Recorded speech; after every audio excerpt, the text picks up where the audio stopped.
Are we back on our streams? We are starting now. Because Can we resume stream? I have people on Facebook saying, "You're welcome back." So I'm assuming Facebook is back. Okay. Are we YouTube's back? Back. Twitch is back. Okay. Facebook is back. I don't have myself on my monitor here. So we need me over here. I need to stare into my beautiful, lovely eyes. He does like to look at himself. And stop and double click. There you go. Look what we're up. Okay, so we're streaming. We are live. Everybody, please tell me down in the comments right now. Do my words? Can you understand the words coming out of my mouth? YouTube's good. So if you guys think we are sounding better and not look like a foreign film, let me know in the comments. I want to make sure that we are good. Mac, is everyone saying we are good? YouTube seems to be good. Okay. Twitch seems to be good so far. Drink to that. Indeed, indeed. All right. Okay, so boys and girls, as always, down in the comments, put any questions, comments, concerns, anything you have, or anything Kilts and Culture related. While we wait for more comments to come in, I'm going to go to Ian for our very first question of preloaded questions. Before we do that, I feel we should acknowledge that the peat monster is actually a gremlin. Getting into the machines. Gotta love it. Okay. So I've got a question here from MSL Dalkey. He says, "Hi guys, is it okay to wear a bow tie with a Wallace jacket?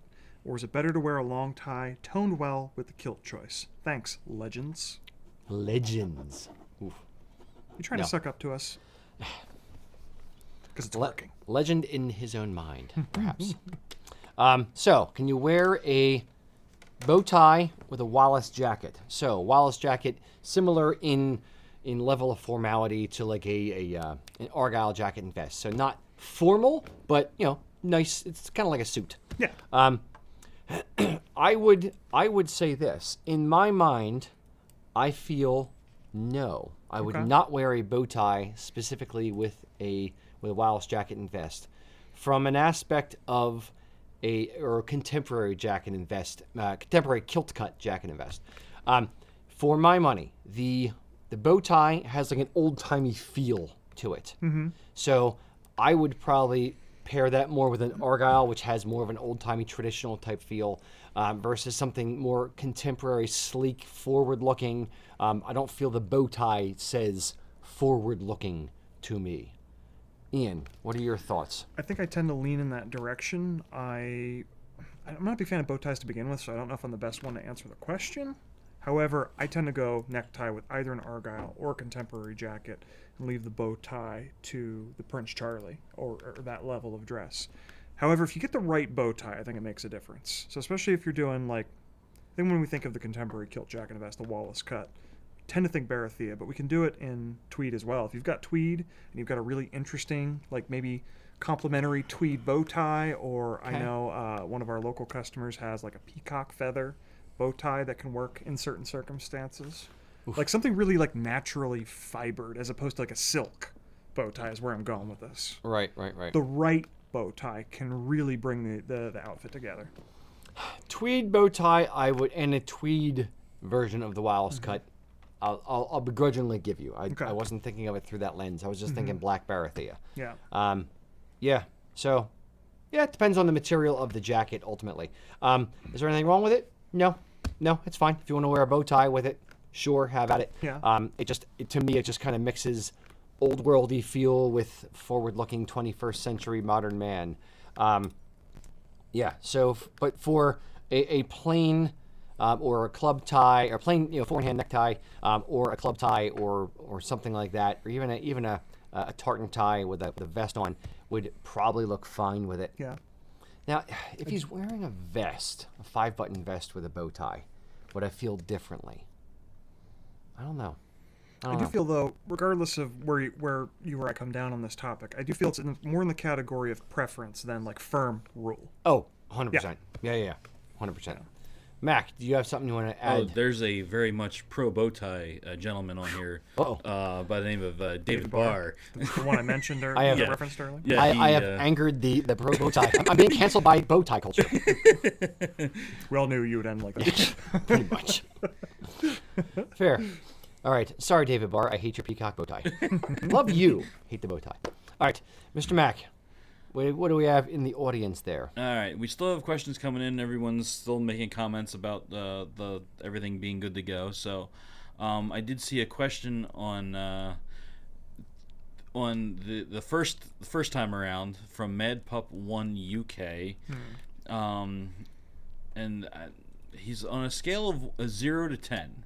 How crazy would a person need to be to go back through all the K&C episodes and all Jace's Faces episodes, then record all the whiskey and other samplings ratings in a colorful Excel spreadsheet?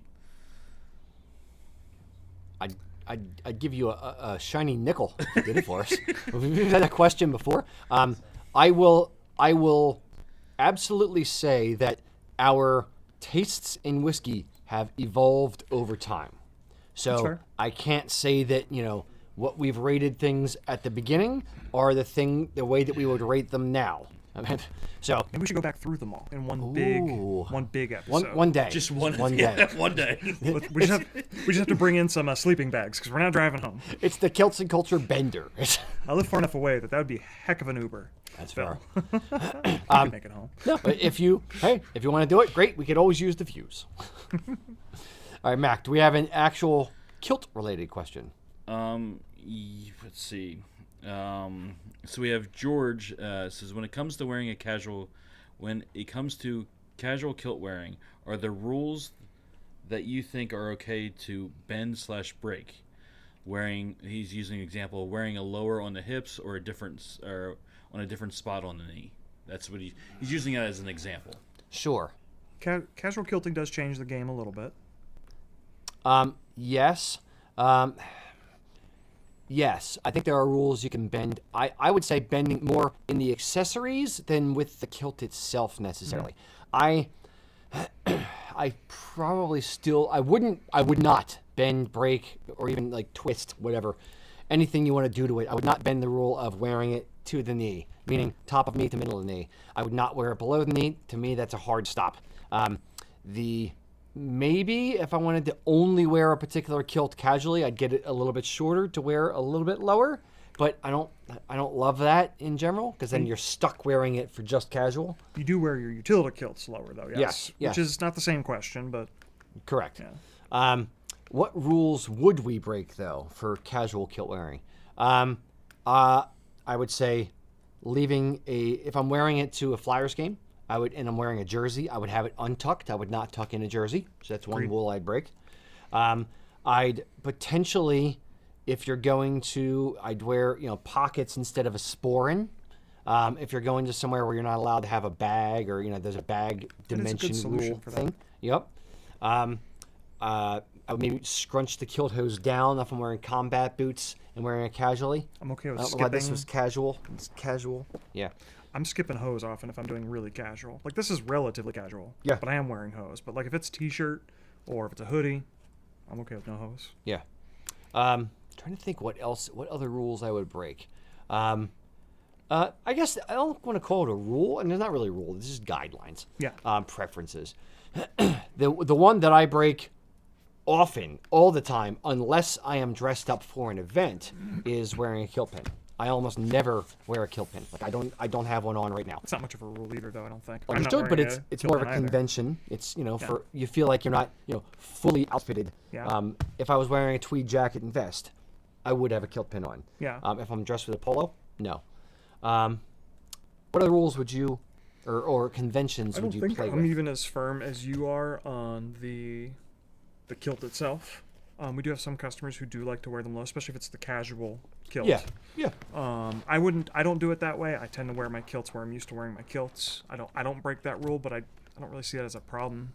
I see it as a problem insofar as if you're going to wear it low, then if you got it to wear traditional height and it's middle of the knee or top of the knee, and then you want to wear it 2 inches lower, it's 2 inches longer on the bottom. Therefore, that's the rule I wouldn't break.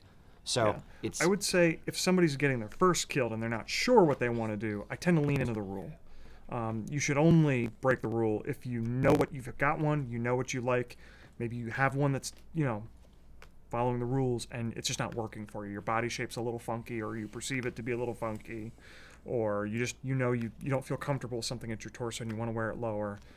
With formal, there are a lot more rules, but casually, and if you know what you want. Yeah. Yeah. I tend to agree. It's if you're just starting out, follow the conventions, follow the rules. There's not really rules, but the conventions, and then learn what they are. The thing that I find is kind of telltale sign of someone who's new to wearing kilts is that they don't look as well put together because they're just getting into it. And that's not, I'm not casting shade. I'm not, I'm not trying to be too harsh, but they don't look as well put together because they don't understand the rules. So they're breaking rules kind of willy-nilly without understanding what they're doing and why they're doing it, and doing it with flair. They look more nervous, more pensive.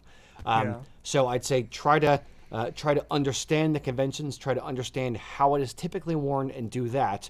Once you've worn it enough times and you understand the conventions, then you go, okay, well, I don't like kilt pins, so I'm not going to wear a kilt pin. Or I do like flat caps. I'm going to make that part of my outfit. That's what I'm going to wear with my kilts, even though you don't necessarily, flat cap doesn't necessarily go with a kilt. Or, things like that. But you've already established you know what you're doing and you're confident and you're comfortable. Then you start playing with the conventions and with the nuances of the outfit. Yeah. Yeah. Indeed. Good question. All right, Ann. Okay, I've got a question here from Noah Barnett. He says, I aspire to daily kilt wearing, but jeans and a t-shirt are undeniably easier to just throw on in the morning. I would love to hear any tips or tricks you have for kilting up quickly. I need to train my brain to see kilts as an easy option, too. So, shock collar for when you go to bed. There you go. Indeed. A little conversion therapy. The answer that, well, actually, let me, I think you and I are going to have the same answer, so I'll let you go first. Yeah. And I'll try to add some nuance. My answer to this is I set it out the night before.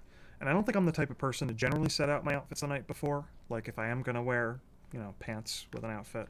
But there's a lot of decisions you make in the morning.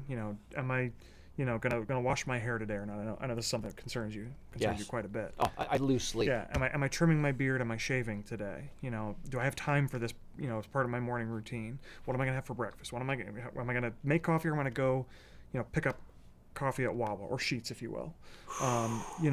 And kilts, there's more going on with a kilt than there is with most pants outfits. That was a weird way to put that. Very weird. So not only are you wearing a kilt, I think people are just thinking more about fashion-y type questions with a kilt than they are with their pants. So once you've, I think it might be different too for people who have one kilt versus people who have a collection. Yeah. I've got 20 plus kilts. So I'm like, which kilt do I want to wear today? If I've got to decide that, is the shirt that I want to wear with it clean? If not, what other options do I have? Or do I change the kilt? Okay, I got the shirt, I got the kilt. What hose go with it? Oh, shoot, the hose aren't clean. So let's go back to the start. You know what I mean? You want to wear brown leathers or black leathers? And yep. This whole decision paralysis thing can happen before you've even had your coffee, and it's a nightmare. So putting out the outfit the night before, clears all those decisions off your plate in the morning and makes it easier to go. That's to say you can't change your mind in the morning if you are feeling some kind of way. There's times when I've set out my great kilt the night before planning on doing that, and then I woke up and I'm like, I'm feeling a little groggy, a little sore. That's not happening, and I quickly grab something else. But I'm only going to do that if I know what I want to do, because I just woke up and I'm feeling a rugby shirt and a casual kilt today. Yeah, kilts are much more involved than blue jeans and a black shirt. So it is a lot more questions to answer that early in the day. I 100% agree with you on that. So yeah, I would lay it out even for the great kilt. If you have room. Great kilt is probably the most daunting of the kilts to get dressed in the morning. So not only lay it out that you're going to wear it, but I would actually pleat it up, throw the belt underneath it, or slide the belt underneath it, and get it ready so that in the morning, as long as your knees and arthritis don't act up and you're okay crawling around on the floor, and you have room to spread it out, then I would do that for the great kilt the night before. But yeah, there's a lot of nuance in kilts, and guys wearing kilts tend to want to look good. You feel like, I need to represent this well. I need to look good. I need to make sure that these things match. Or I want to look good today because I'm wearing the kilt. You're going to stand a little taller. You're going to, back's going to, straighten up. Chest is going to puff out a little bit. So you want to make sure you're representing your heritage and the kilt well versus throwing on a pair of sweatpants and a t-shirt. You don't really care what you look like because people are going to be looking at you. Yeah. So from that angle, I would say yes. It's make the decisions the night before. Make sure it's all ready. Minimize the amount of thinking you have to do at all times, but especially in the morning pre-coffee. And then just, boom, you go into autopilot. Okay, I've already done this. And you almost feel committed if you do it the night before. It's like if it's all laid out and you're like, I don't know. Then you're like, oh, then I wasted that time last night. So, all right, I'll put it on. So you kind of talk yourself into it a little bit. So yeah, I'd say just making sure you get all the decisions out of the way and put it on or put it out the night before is probably the best way to do it. Yeah. I'd agree with that. Absolutely. All right, Mr. Mack. All right. So we have a question from Joe here. Hey, Joe. He was going to email this into the length, kind of trimming it down a little bit for us, getting more to the meat of what he's asking here. He's like, what decisions go into selecting which pivot to use as a gig line to the center of the front apron, and if it pleats to the set? What about the planning for the back of the kilt as well? Yeah. And he brings out some scenarios of this tartan versus this titan where you have like stored hunting where you have two potential lines, and then how does it also translate to stuff that's asymmetrical? I was literally just about to say that. Yeah. The which line, Mac? How do you make the decision which line you put center apron? Is it let's say Royal Stewart? Do you do the red blank kind of pivot, or wide field of red pivot, or do you do the white stripe, the dominant? I always like the white stripe. I always like to have a dead center point, something going down that front apron. So the dominant one dead center. But notably, both are fair game. Yes. And there's times where the way the mill may have cut the cloth, it leads us to one versus the other, because I don't want to waste 5 inches or 10 inches of cloth. If I move it over to this other one, I use up more cloth, and it's more beneficial to make sure I have the amount of pleats in and then getting the front apron a particular way. Yeah. Right. And for some tartans, I'm thinking McNeil Bar as an example, both pivots are pretty dominant. You've got a yellow stripe on one and a white on the other. I probably lean towards the white, but it's 55-45, not 80-20 like it might be for Stuart Royal. Yeah. The biggest, the thing I don't quite lose sleep over, but it's close for someone who's very, very nitpicky. Are asymmetrical tartans. Specifically, forget Stuart hunting, Buchanan. That was the other one he brought up. That's good God, because Buchanan has a red section with a white stripe, and it has a bold yellow section next to it, and then there's a dark green. So right how over do your shoulder, you? too. Yeah, that's McMillan. Oh, over here? No, this side. Oh, it's behind my head. Yeah. No, Okay. Now, So it's now you behind can your see head. it. Okay. So Buchanan is one that I have a Buchanan weathered kilt, and I pleated it to the gray section between the yellow and the red. Yes, I've been waiting patiently to say that that's my strategy. I don't think I would do it again where I travel back in time. I don't love how it came out, and I'm always feeling like it's either an inch this way or an inch that way. But is there anything that would have made you feel better? Or would you have had this dilemma regardless of what you did? I probably would have had the dilemma. No, I would have had a slightly different dilemma. It would have been I probably would have picked the white stripe in the red, and then said, okay, boom, that's center. But then I would have looked at it and went like, but that yellow to the left of it or to the right of it, depending on which side of the bolt. In that specific case, I either like between the red and the yellow, or I like the green section, because then if you've got the green section down the middle, then you've got the block of red and yellow on either side, red and yellow on either side, and it kind of, you're doing what feels the most symmetrical. It's not symmetrical, but you're trying to find what feels that way. Yeah, Mac. But I'll also then give you this example. We've seen this with Mackenzie kilts, where Mackenzie's pleated a lot of times pleated to the white stripe, where they'll center a white stripe on the front apron, even though it can be centered on that red stripe. No. We have a kilt in the store. Yes, I know. I won't say who made it, but we have a kilt in the store that I get a twitch in my eye every time I walk past it. It is a military kilt pleated to the white stripe in the back in Mackenzie. But Mackenzie is like Blackwatch. It's what's called an ABAC tartan, where A A repeats, and the B and the C are the things that are different. In the Mackenzie tartan, the A is the white stripe. So there's a B, which is the pivot, and there's a C, which is the pivot. So a red stripe in one and a blank or a navy section in the other. So it does naturally create a little bit of a dilemma. Correct. So the problem that I have is you're taking a symmetrical tartan that is Mackenzie, and you're making it asymmetrical on the front apron, where the center should be one of the pivots. It should either be the red stripe or the navy section, not the white stripe. And someone made it the white stripe. It drives me crazy. I'll save explicatives for later. And that's not the only one. I've seen more that are like that too. So that's. What are you going to anger me with now, Mac? No, No, thank you to all of that. So, I mean, so when we're looking at kind of leaning back towards the question, when we're looking at a piece of cloth on the table, and you're judging how is that center line picked? Is it? I know how I do it, which is the same way you do it. You know, you're looking. Let's say equal distance for either way. Which do you choose over the other? I'm going to give you a bit of nuance to it. Okay, so if a tartan, let's say it's a 10-inch set. Okay, so 10 inches or 9 inches, something reasonably big, and you have a smaller person, and if you pick a dominant pivot white stripe as the center of the apron, if that white stripe will not occur again on the apron, That's a good point. then I would go with the other pivot, so that way 10 inches apart you have two white stripes running down essentially the front of the legs, and the center is like the blank section, versus what I have on here, which is the white stripe here, because it occurs two other times on the front apron.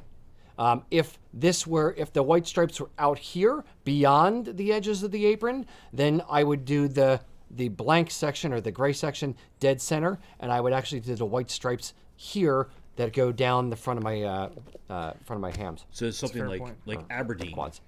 where you have much larger set. I think that definitely comes into play there. You try to at least maximize the amount of colors that you're seeing. Aberdeen is such a mess, though, it doesn't matter. Oh, it is. I'm not arguing with you on that. Exactly what I was going to say, but a large set like Yes. Aberdeen, yes, with that 14 or 17 inches. Or you've got crazy. more of an empty space as the other pivot. Yeah. Yeah, Yeah. indeed. So then figuring out your back.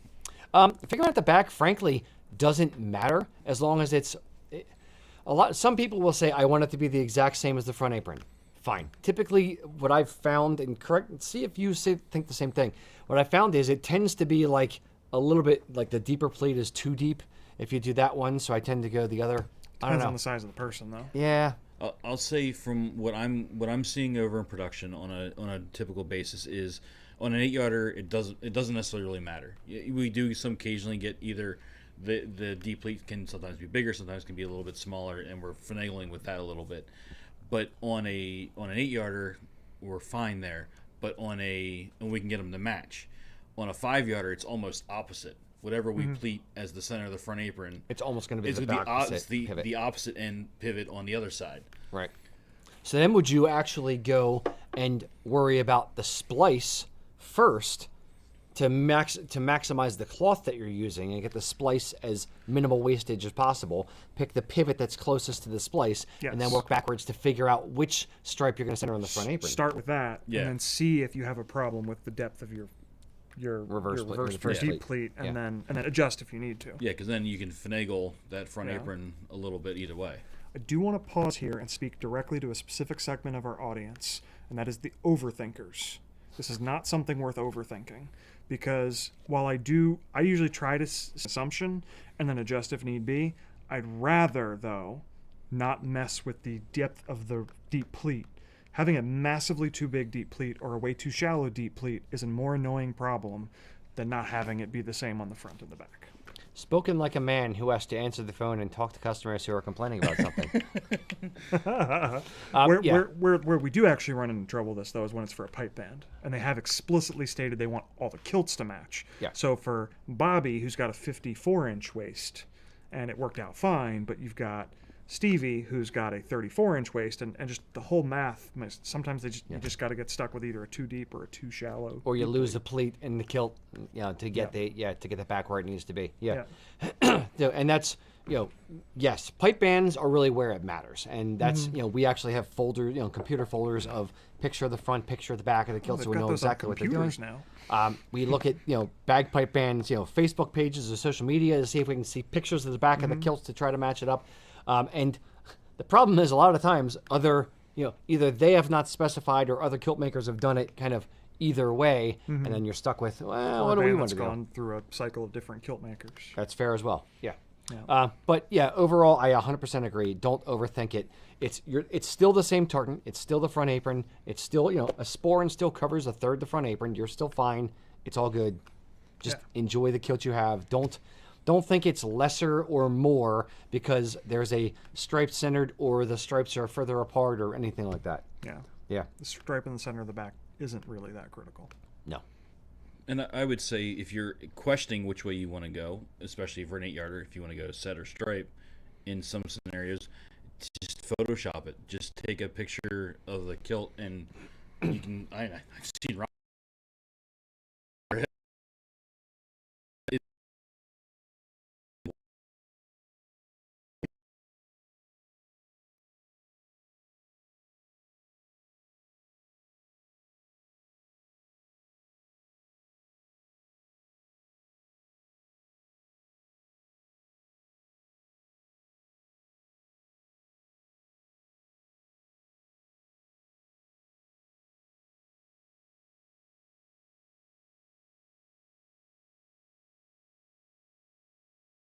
Fuel to the overthinkers, Mac, and I don't appreciate that. I know, but the other thing that is going to would take much more time and would bog us down is if we pleated up and pinned it and sent photos, because now we're delaying. We're definitely not doing that. But I'm saying that's delaying the whole process, which gives them a much more simpler, much more easier way to do it. Because we don't have time to do that. There's even easier way to do this. There's an even easier way to do this.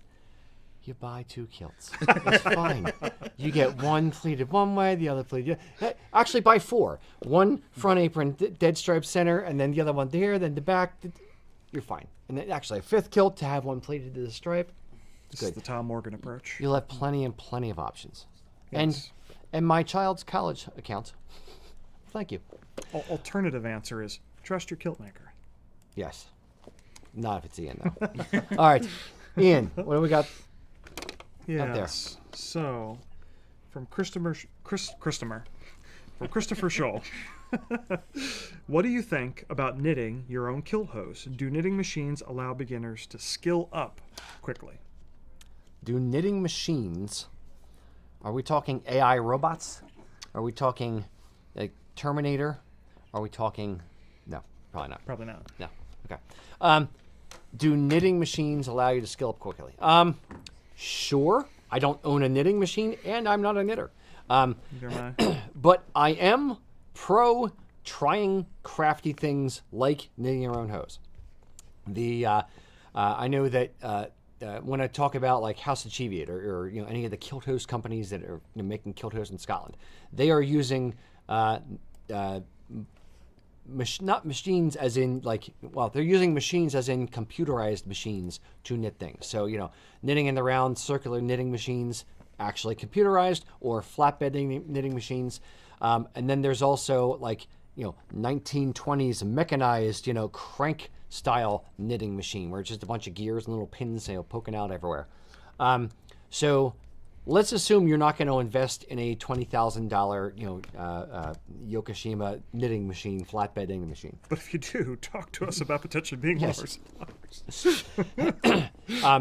That said, if you're going to if you have a hand crank knitting machine, there's like a weirdly active, or not weirdly, but it's an active hand crank knitting machine, community. I know Steve Ashton, who used to own Freedom Kilts, he owns X Marks the Scot. He at least used to knit his own hose using the crank machines, and back in 2012, 2015, he got really, really into it. So there's obviously passions for this kind of thing.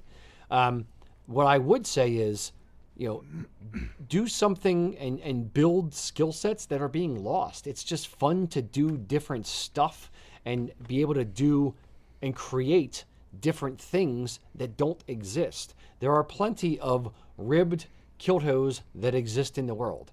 There aren't enough cable knit kilt hose.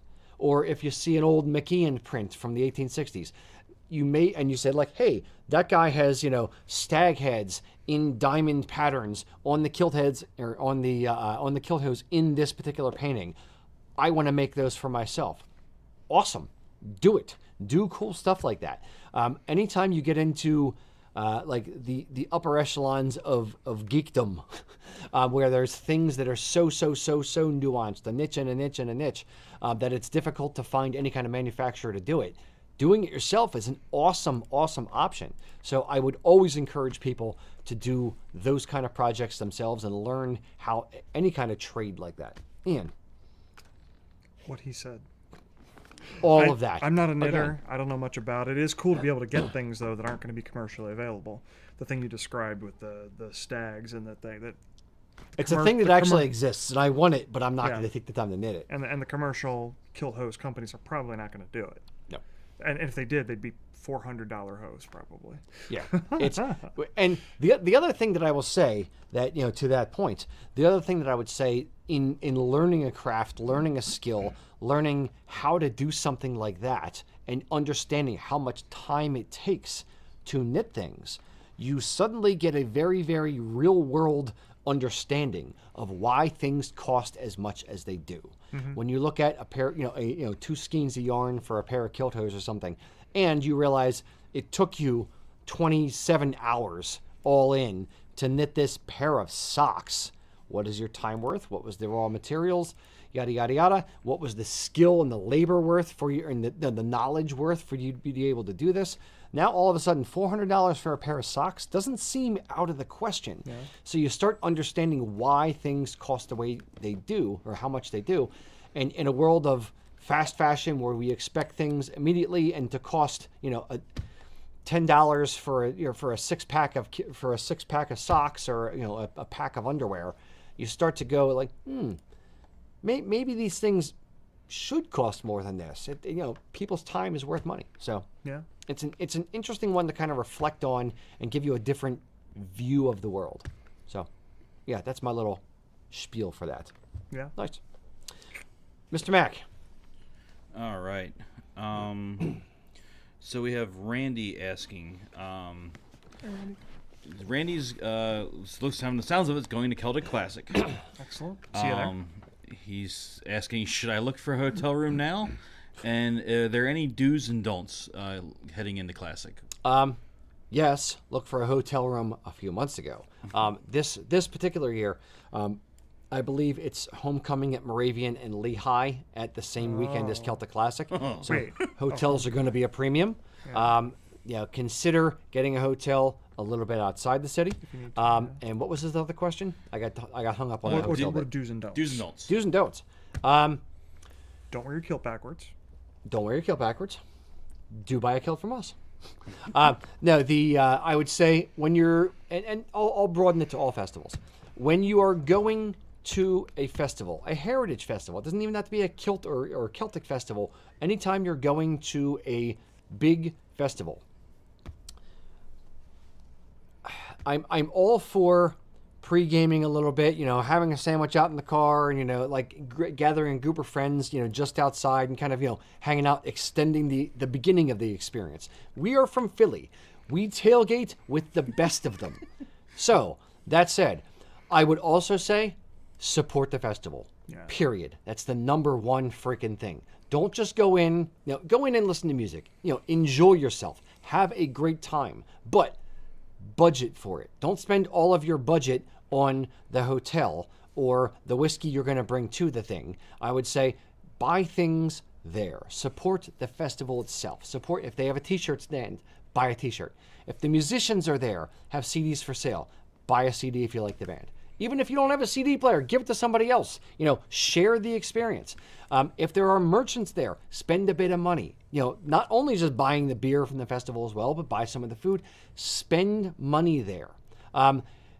The only way for festivals to continue to exist is when people support them and people spend money. So make sure you are supporting them not only with your presence and telling people about it, but also with your dollars and making sure that they are making money or at least covering expenses to be able to do it again. So that's the number one freaking thing I would do. Ian. Festivals in general have been struggling in the 2020s. Yeah. Sponsorships have been drying up for a lot of them, particularly on the West Coast. I'm not sure why there's a difference. I've been hearing about a lot of West Coast festivals. East Coast as well. But yeah. They've been struggling too, but I think West Coast has been full on canceling festivals at a rate we're not seeing on the East Coast, with the hopes of resuming next year. But it's been a tough go. I know like big alcohol sponsorships have dried up a little bit. So yeah, all of what Rocky said. Yeah. And in a world of virtual experiences and social media, get out and do real shit. Yeah. Get out in the world, do things, experience things, be part of it. Post about it. Yeah, post it. Yeah, if you're gonna have the virtual experience of walking around looking at a concert behind your phone, live stream. Well, I don't know if you're allowed to live stream it. They may frown upon that. But walk around the festival and live stream it. Tell your friends to get down there. Get other people out of their homes into the real world and do things in person. The more disconnected we are, and this isn't meant to sound like a political rant, but it's kind of about to. The more we are disconnected and live in our own bubbles and believe our own BS and drink our own Kool-Aid, the more problems and divisions we have. Get out in the real world, talk to other people, experience different things, and get out amongst your fellow humans. Don't just sit in your room in a basement, angrily typing as a keyboard warrior. Get out in the world and do stuff. Rager Munson, 2028. In terms of practical, do's and don'ts. There was a real question here. I would say check on the weather. I know Celtic Classic specifically is at the end of September, and in southeastern Pennsylvania, the weather can vary. It can be chilly and like sweater or tweed weather, or it can be 95 and boiling. So don't overthink. I'm going back to that theme again now and try to figure out your outfit now. No point. You don't know what the weather's going to be like. But in the week leading up to, make sure you check, make sure you're dressed appropriately. Maybe check the schedule ahead of time so you're not like 3/4 of the way through the day and realize, oh man, I really wish I saw that thing that happened an hour ago. So that you can plan for the things you don't want to miss. Yeah, bands you don't want to miss, things like that. Absolutely. Plan out your day. Special like sporting, Highland Games event that you don't want to miss, or some kind of demonstration. Yeah, and I would also say even Celtic Fling at the Ren Fair or Celtic Classic, where there's an event where there's multiple stages. A lot of times bands will bands stay on the same stage and just repeat, every couple hours, or there's one band over here that's playing the same time as a band over there, and you want to see both of them. Okay, fine. You can only pick one, obviously. Yeah. Time travel and space travel is not a thing yet, but not that attitude. Exactly. But if this band and this band go on, but this band is also here later in the day and going on, great. See this band first and that one second. Plan out your day. 100% agree with that. I would also say make sure that you take a lap around to see all of the food that they have before you commit to the one thing that you want. There's been a few times where I've gone to a festival and been like, I'm going to have this thing because I'm hungry right now. And then 10 minutes later, you're walking down the row eating your thing and you're just like, I didn't know they had turkey legs. I didn't know they had haggis. And that's the thing that you actually wanted while you were there. Yeah. So I'd give it a full lap around. Same thing with vendors. So if you're like, I want to buy a kilt, or I want to buy a whiskey stone to carry a rock around the festival the whole time, which is, I don't know why it's a freaking thing. It's the dumbest freaking product ever. Or I want to buy a t-shirt, or I want to buy this. I would do a full lap around, get there early, do a full lap around before you commit to the thing or things you want to buy, especially if you're on a budget. Yeah. You want to make sure that you're buying the exact things you want. Jewelry, there's a lot of jewelry vendors at festivals, and a lot of them are individual artisans. So sometimes you'll be like, ooh, this is a really, really neat piece with a piece of topaz on it. It has a looking booth brooch. Oh, that's the one that I want for my wife. Great. Then, give it a lap and, yeah. And if you're going to Celtic Fling, which happens at the end of the month in Pennsylvania here, don't do the thing and leave early because you want to beat the traffic. Because the Cayley at the end of the night, where all the bands meet on one stage and play together, is too cool to miss. No, there's absolutely a reason for them to miss Celtic Fling. Is there? Yes. The USA Kilts Customer Appreciation Party happening on the same Right, day as but if Celtic you're- Fling. but- Leave way early. but- Leave at 3 o'clock to get here to party with us at USA Kilts. Fair enough. But if you're going to Celtic Fling the next day, Yes. because it is a full weekend thing. Yes, fair. But other Celtic festivals might do something similar. Not all do. I know Celtic Classic doesn't do a Cayley in this way. Yeah, but usually the best bands go and laugh at Yeah, Celtic yeah. Classic. Yeah. Some of the bigger name ones, at least. Yeah. Mac, you look like you want to jump in Yeah, here. speaking of our customer appreciation party, isn't there a video or a documentary that we might be dropping that might talk about this topic? Maybe. Yes, for those watching now or later or whenever, if it's late, which is way later, sorry, you're too late. You missed it. But there'll be a video that'll come out, so you'll be able to click right over there somewhere. I don't know, whatever. So anyway, yes. Not making much sense. On June 28th, 2025, we are having a customer appreciation party and movie premiere party here at USA Kilts. So if you're in the area, stop out to USA Kilts on June 28th. Was it 3 p.m. to 7 p.m.? Something like That's that? Somewhere around there. We're going to have discounts in-store only. We are going to have a little bit of food, a little drinky drink, both alcoholic and non-alcoholic. And at, I think, 5:30 that day, we are planning to premiere a little sneak peek not behind the scenes, but an early preview of our movie, or mini documentary, it's about a half hour long, which details essentially Celtic festivals. I'm not going to release the name yet because we haven't finalized on the name yet, but stop out, be here, or be square, or something. Yes. Indeed. All Just right. come hang out with a bunch of other people who wear kilts. Yes, that too. Make some friends. Yes. Ian. So I'd say it's about time for the question of the day. Yes. Yeah. So Well, this is ask this one, then we'll announce its question of the day. Don't put that on yet. Jordan, what are you doing? All right. okay. Damn it, Jordan. So this question that is only the question for this moment, and definitely not for the day, No, not at all. from a personal friend of mine, Aaron Rupert, who says, for those that don't have Scottish heritage, what most commonly brings people to have interest in kilts? Okay, so we've answered this generally speaking before. We've never gone into the depths of what makes people want to wear a kilt if they don't have Scottish heritage. So, for me, for the most part, I do not. I'm more a little bit English, a little bit of Irish, and mostly German. So, for me, it was just kind of it started out. It's blossomed well beyond this, but it started out more as the individual kind of thing. It's I want to do what I want to do. I want to wear what I want to wear, and no one is going to stop me. And this looks fun. Let's try this. So that's kind of where I started wearing kilts, was listening to Dropkick Murphys and Flogging Mollies and traditional Irish music as well, like the Chieftains and the Wolf Tones and things like that. The Pogues and Shane MacGowan, exactly. So a lot of, well, they're not really traditional. They're more 80s rock Irish, but yeah.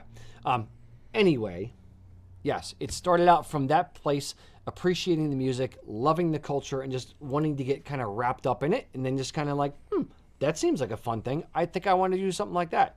And the confidence that it takes to wear it, it was kind of a challenge to myself at the time of, do I got the guts? Will I actually do it?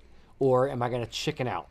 So that's kind of how I came to wearing it. And I think that's a lot of people. Well, I don't know if it's a lot of people's, but I think it's a certain segment of the audience's reasoning for it. Ian. I'm probably pretty similar to you. I do have Scottish heritage, and that was part of what brought me to it.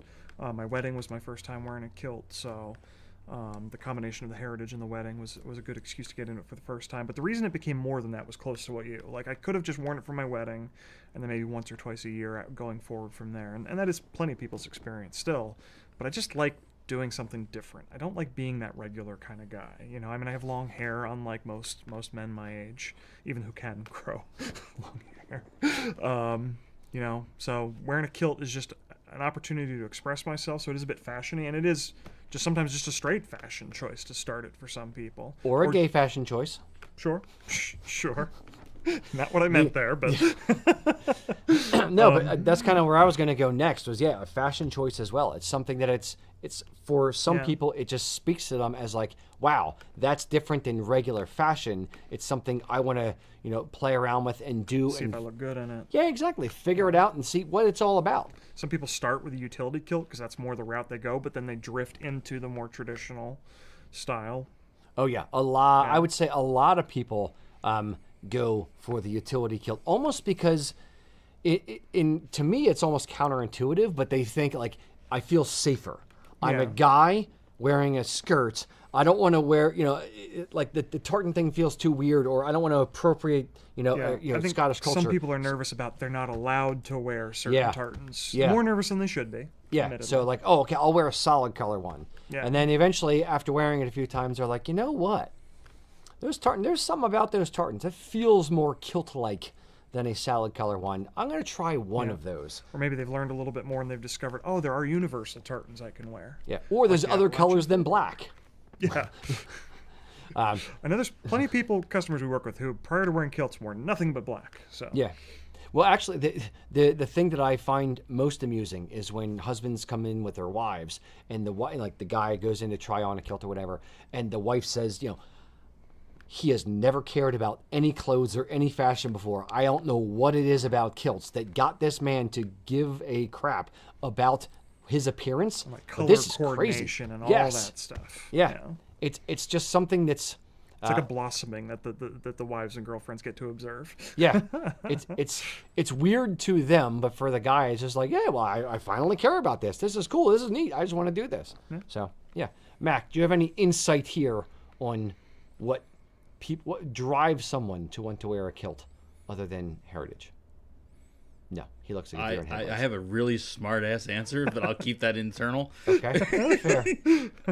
I mean, for me, it was like, I wanted to get one, but the girl I was chasing at the time also wanted me to get one, so that kind of helped push the envelope a little bit more. That does it. So, and you worked for us. well, not at that time. Did you Not get yet. one before you started working here? I did. Okay. That was the other part of this material. Yeah. No, I knew that you. I forgot whether you introduced yourself in the shop because of Brittany at the time, but I forgot that you got a kilt before working for us. No, yeah, that was the one I got before. Okay. So out of the gate, 5-yarder. Nice, very nice, very nice. Me too. My first one was a 5-yarder. Oh, I feel all warm and fuzzy. You guys have been here forever. You sucked us in. I'm going to stop. Very good. Keep those smart-ass comments internal. Indeed. All right. Now that we are at the midway part of the show, boys and girls, we are ready for our Kilt Ambassador of the Month. So what do you do if you've studied a musical instrument basically your entire life? Well, you go into business for yourself, of course. Our ambassador, Tom Moore, did exactly that. Tom lives in Westmont, New Jersey with his wife, Mariella. Tom's career path led him through the world of publishing until in 2016, he decided to drop out of the rat race and become a full-time bagpiper and bagpipe teacher, establishing his personal business, The Happy Bagpiper, LLC. This was the end result of a 50-plus year relationship with the pipes. He says, I've been in love with the great Highland bagpipe since I first heard its sound as a very small child, long before I had a practice chanter and started taking lessons. Tom's father bought him that practice chanter when he was only 6 years old. And not too long after that, Tom was walking himself around the corner once a week for lessons with a former Scottish regimental piper and immigrant named William Ray. He says, I was soon playing with both the Cameron Highlanders of Philadelphia and the Ulster Scottish Pipe Band of Philadelphia, so I got both performance and competition experience. In my teenage years, I competed as a solo piper, but I mostly enjoyed playing with the bands. They became my people, my second families. So now it's been nearly 57 years since Tom had his first lesson, and he has simply never fallen out of love with the instrument. It's definitely the longest love affair of his life, as he puts it. And he feels that every time he plays, he's sharing some of the very best aspects of his Celtic heritage with other people. So, now Tom is an accomplished Highland bagpiper and Highland bagpipe teacher full-time. And he's really living life on his own terms and committing that life to the instrument he loves. So with all those years under his belt, he's definitely got some sage wisdom to share. If you want to learn the bagpipes, here's what Tom says you should do. Number 1, don't buy anything. Tom has seen many a student come to him with a practice chanter or even a complete set of pipes that they bought off of Amazon or eBay. And more often than not, these items are really poorly made or made of inferior materials, and they're just basically unplayable. So what should you do first? Well, find a teacher. Or alternately, find a player who can then refer you to their teacher. Connecting with a local pipe band is also a solid move. In fact, most of them offer some sort of a teaching component to help new members along. And finally, embrace the discipline. If you truly want to be a good bagpiper, you'll need to devote regular, disciplined practice and playing time to the instrument.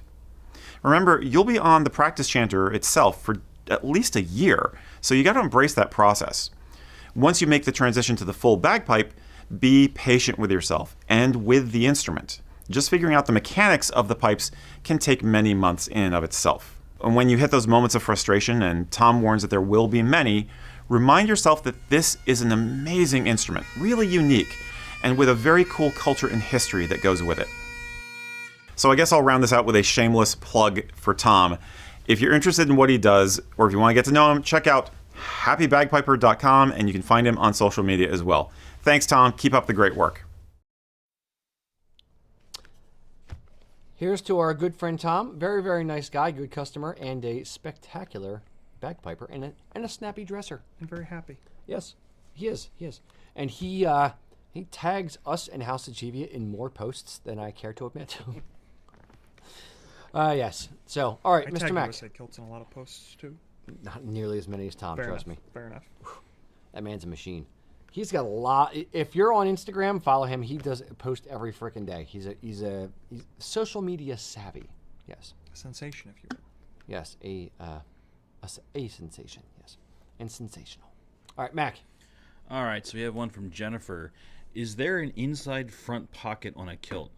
She remembers one being there when she was a snare drummer on the drum line in a bagpipe band. So she's questioning on, is that a normal thing, or is it something that... Inside front pocket, like I think sport kilt, but I'm wondering if it's not... pocket. Yeah, that's where I was thinking with this. Yeah. There's a brand called Sport Kilt. They do a little pocket, like kind of between the two aprons up top, which I think is outside of like just your ID and maybe a few bills. That's like dollar bills, not bills as in bills you have to pay. Or, you know, if that's what you carry around. Sure. Party on, why Wayne. not remind yourself? But outside of that, I wouldn't carry much up there. If she's talking about what we call the crotch pocket, which, you know, you lift up the front apron and a small pocket sewn towards the bottom center of the under apron, that can be done. Yeah, It's definitely not common, though. yeah. The way that question sounded worded. No, it is never, not standard. It's never something we do standard. No, it's kilt companies can do it, sure, especially when you're dealing with the individual kilt makers or a company that actually makes their kilts.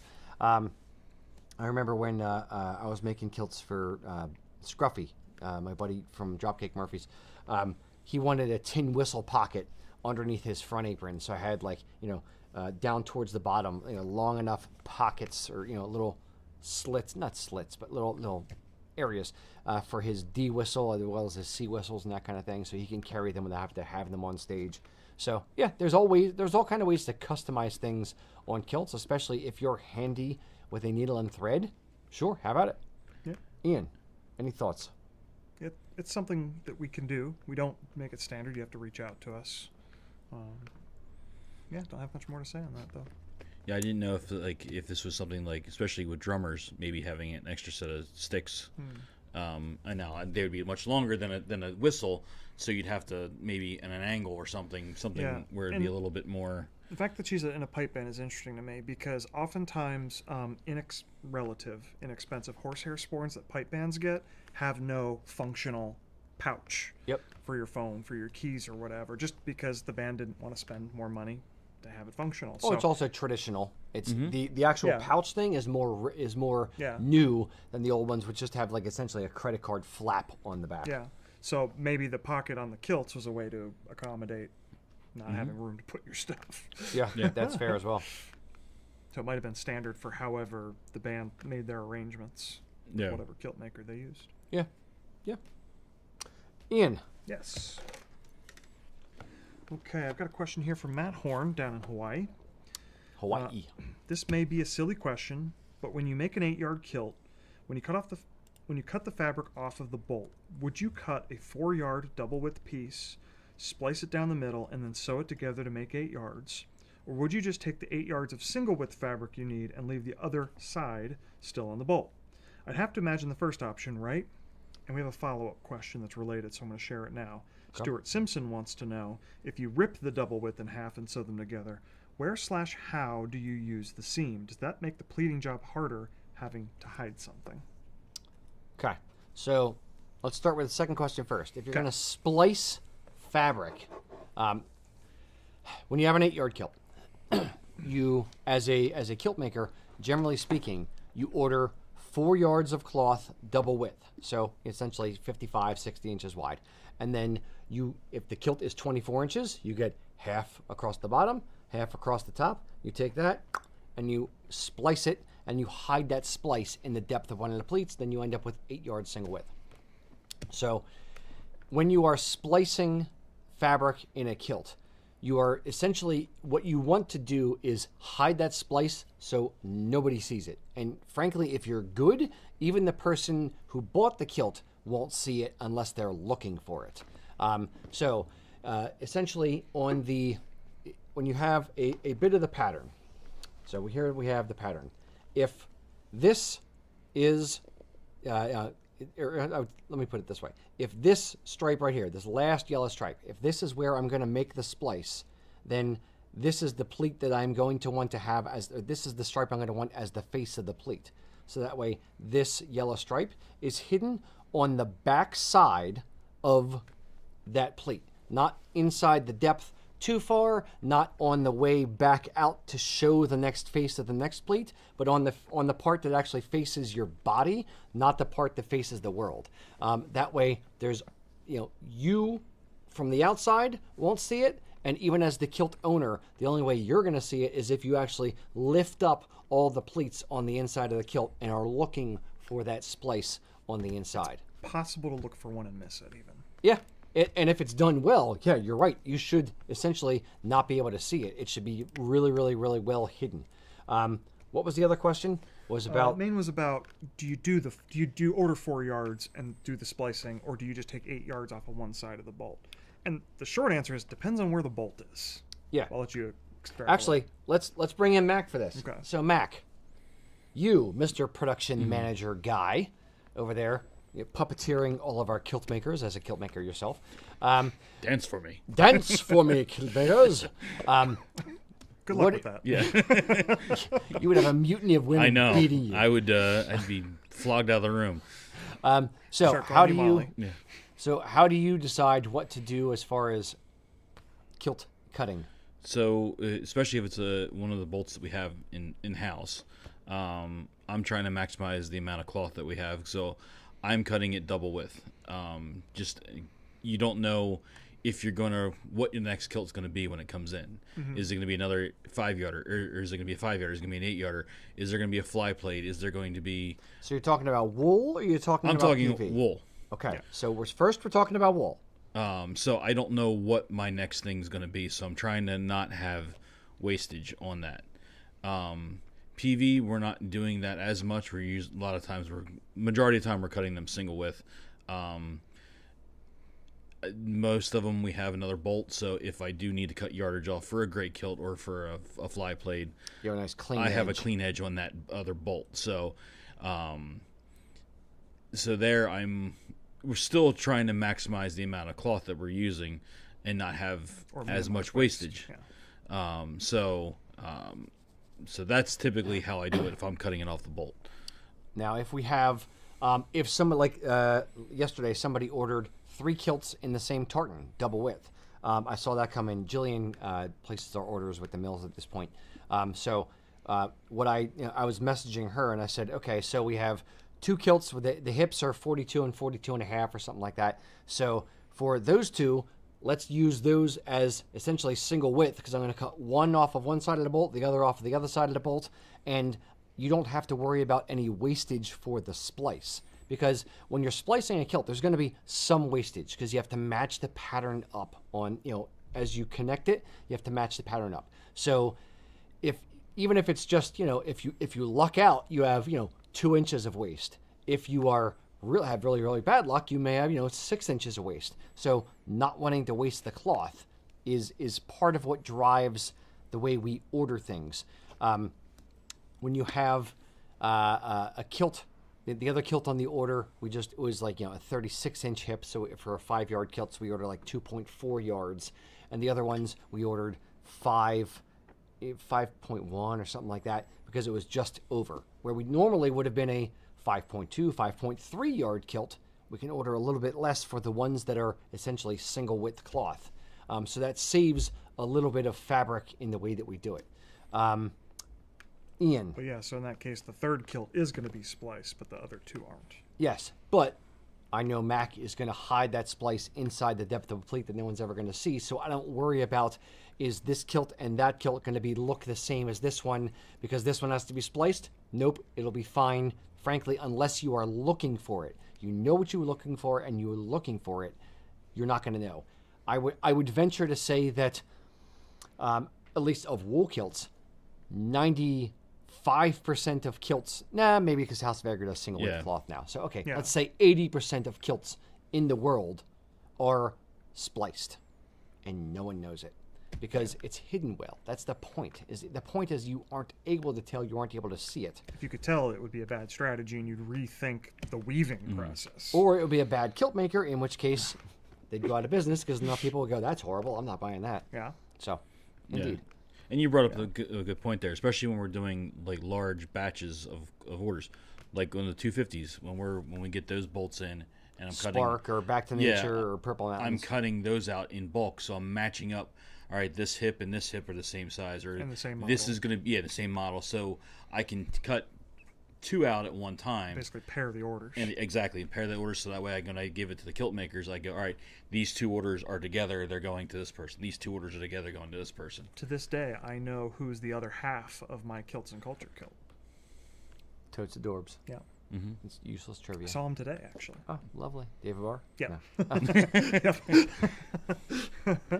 Yeah, it's as far as business stuff concerned, it's about maximizing efficiency and minimizing waste. So either efficiency in not having to splice if you don't have to splice, because that takes time and effort and skill, and minimizing wastage of the fabrics that you're not wasting money, so you can keep the price as low on things as possible. So, yeah, Yeah. indeed. All right. Was that you? Or was that Mac? That was Mac. That was Mac? All right, No, that was Ian. me. I'm sorry. That was you. How dare you try to steal Mac's question? Mac. All right, we've had quite a few people in the chat asking about this. When you're ordering an 8-yard kilt, again, we kind of touched on this a little earlier, but how do you pick? Do I pleat it to a stripe or do I pleat it to a set? What is the best way? How do I know that that's going to, which way is going to work best for that tartan? Yes, and we had a similar question to that was put in advance, and they added the additional context of if I make the selection, kilt maker's choice. How do you? Yeah. Yeah. So that's On our website, we have 3. If you're ordering an 8-yard kilt, we have 3 options for pleating: to the stripe, to the set, or let the kilt maker decide. I'll give you a little bit of insight. When the customer chooses let the kilt maker decide, usually we pleat it to the set, because every kilt looks good pleated to the set. The set meaning the pattern itself, so that the pleats across the back of the kilt mimic the pattern on the front of the kilt. If it's pleated to the stripe, then you're picking a stripe that is the same on every single pleat. So if it was the Spark tartan that I have on here, if this one was pleated to the stripe, I would probably pick the yellow stripe, and this would be the center of every single pleat down the back of the kilt. Some people, I don't know why, it's a horrible choice, but I'll let it go, would pick like the blank section here or a stripe in the middle somewhere. So when you pleat to the stripe, notably, you are overemphasizing some colors in the back and underemphasizing others. You always have all the colors because they all still exist horizontally, but you're deleting some of them vertically. and that can make for a very bold choice on the back. Sometimes it's 6 of one, half a dozen of the other if there's not a lot of contrast to the tartan. But if there is a lot of contrast to the tartan, it can really give you a very distinctly different look in the back than in the front, which some people like and intentionally do that, but some people really like, they don't like it. Yeah. Yeah. So if you're not sure and you pick, hey, just kilt maker should decide. We don't want to pick something that we think that's a little bit, what's the word that I'm looking for? Bold, or something that's polarizing. Something that's either you're going to love it or you're going to hate it. I don't want to pick that for a stripe from an aspect of if the customer hates it, I can't, unsew the kilt and just repleat it. Not with that attitude. Doesn't work like that. So we'll pick the safer option, and the safe option for every single tartan is pleating to the set. And I like it to the set better anyway. Almost all of my kilts are pleated to the set. I went through phases where I was like, That's fair too. my first wool kilt was McGregor hunting, and I pleated that one to the stripe because it was a nice bold stripe, and there was a few kilts that I did to the stripe, but now It can be quite sharp. yeah, typically I pleated to the set. I had my first American Dream kilt to the stripe. Yep. My second one after I shrunk is to the set. So yeah, it's My follow-up to this is there are some tartans that we do lean to the stripe. So American Dream is one of them. now I would say there are ways to tell if the tartan pattern that you are looking at will look better to this, or will look good to the stripe or bad to the stripe. And the way that I do it for myself, I've said this a billion times, is just squint at it. So take the Spark tartan right here. If you squint at the tartan that I am wearing and you look at it, that white stripe jumps out at you. If you pleat it to that white stripe, it will look good on the back of the kilt. If there is a bold stripe with lesser colors, so like Mackenzie, if it's a white stripe and bottle green or navy blue on either side of the bold stripe, and it's a really, really high contrast, then it will look great pleated to that stripe. If it's a very, very busy tartan and a lot of things going on, and when you squint at it, nothing really jumps out at you, then I would say it's probably going to be better pleated to the set. Yeah. I would agree with that. Good. He agrees. But also I think if there's not a lot of high contrast in the tartan, it tends to decrease the riskiness of the decision. If it's not going to dramatically give you a different look in the back than in the front, then, like I think Old Scotland tweed. That one, not to say there isn't a difference, but because there's not a lot of high contrast, I don't think nobody's going to be like, oh my god, that looks terrible, to pleat it to the stripe. But there's a bigger risk. Okay. It minimizes the risk and maximizes the risk of something else. If there's not a lot of contrast, then it maximizes the risk of the dreaded lawn chair effect. Yes. Where if you pleat a kilt to a no stripe. So, again, I'm going to lift my kilt apron about 897 There's an times under today. apron, folks. Yes. For don't those worry. who don't know. So, if you look at this tartan and you have like this very busy, very bold section over here, and then this big section of black nothingness, the void, if you will. If you pleat it to this black section, then what you will end up with on the back of the kilt is black sections and a very, very bold horizontal bands of the yellow, gold / white striped sections. So it ends up looking like a 70s lawn chair that kind of fell apart, and you just have those bold stripes going horizontally across the back. Yeah. So for me, I would never choose the lawn chair effect on purpose, or the no stripe sections, or the wide section that essentially has nothing going on in it, because it looks very, very boring. And if it's a kilt with minimal contrast in things, then yeah, you kind of create that effect almost on accident. Yeah. So, yes. How do you feel about, now that I've not influenced or flavored your decision at all, or your discussion at all? How do you feel about the lawn chair effect or pleating to the no stripe? Not desirable. I definitely do. If I'm pleating to the stripe, which is not something I prefer to do for my own kilts, I'm definitely going to pick bold stripe, the white stripe in this case. In the case of the Appalachian folklore, I'm either going to pick the grays and the green, or the orange and the black. I think this one's a little bit more of a toss-up as compared to yours. Yeah. There is a correct answer, but it's not as obviously wrong to do the other one. Yeah. The only way that I will give like this much and only this much of a pass to people who want to pick the no stripe is if it's the no stripe followed by, and this part that's hidden, just barely hidden under the next pleat, is a bold contrast. Yeah. So if it's like, navy blue and then a white stripe. Okay, if you hide that white stripe when you walk, you get that flash of white, kind of sneaking out underneath the pleats as you walk, and it looks like it's dancing almost. Okay, fine, maybe a little bit. I still hate it, but I hate it a little bit less. Okay. Or like a Buchanan, if you pleat to the yellow and you got the reds flashing out, or vice versa. No, because that's still two like bold colors. Yeah, it is. So I I'd wouldn't say like like it for that one. if you've pleated to the green section with the red coming out or the yellow coming out. Yeah, okay, fine, maybe think- kinda. Tartans that are obvious for this kind of effect are few and far between, though. Yes. A lot of people try to do it, and they're trying to find ways to make it work on tartans that it just doesn't work on. Yeah. Generally speaking, no. If it's to the stripe, bold contrast. If it's to the set, it's any tartan. So, yes. So saith. So here endeth the lesson, and so saith us. Mac, was that you? Or was that Ian? That was me. That was Okay, Mac. Ian, give me the next one. Okay. David Morley, our friend from down in the Carolinas, wants to know. He says, I was at an event recently, and a vendor was trying to sell me a sporin strap. He claimed that it would wear less on the kilt and not pill the wool like a sporin chain. Any truth to this, or was he just trying to make a sale? So, sporin strap versus chain. Hot debate, hot topic in the kilt community. Not really. I don't think you can get those at Hot Topic. Indeed. So he said, I'm at a festival. Mm-hmm. Okay. I would say I'm doing the Occam's razor thing here.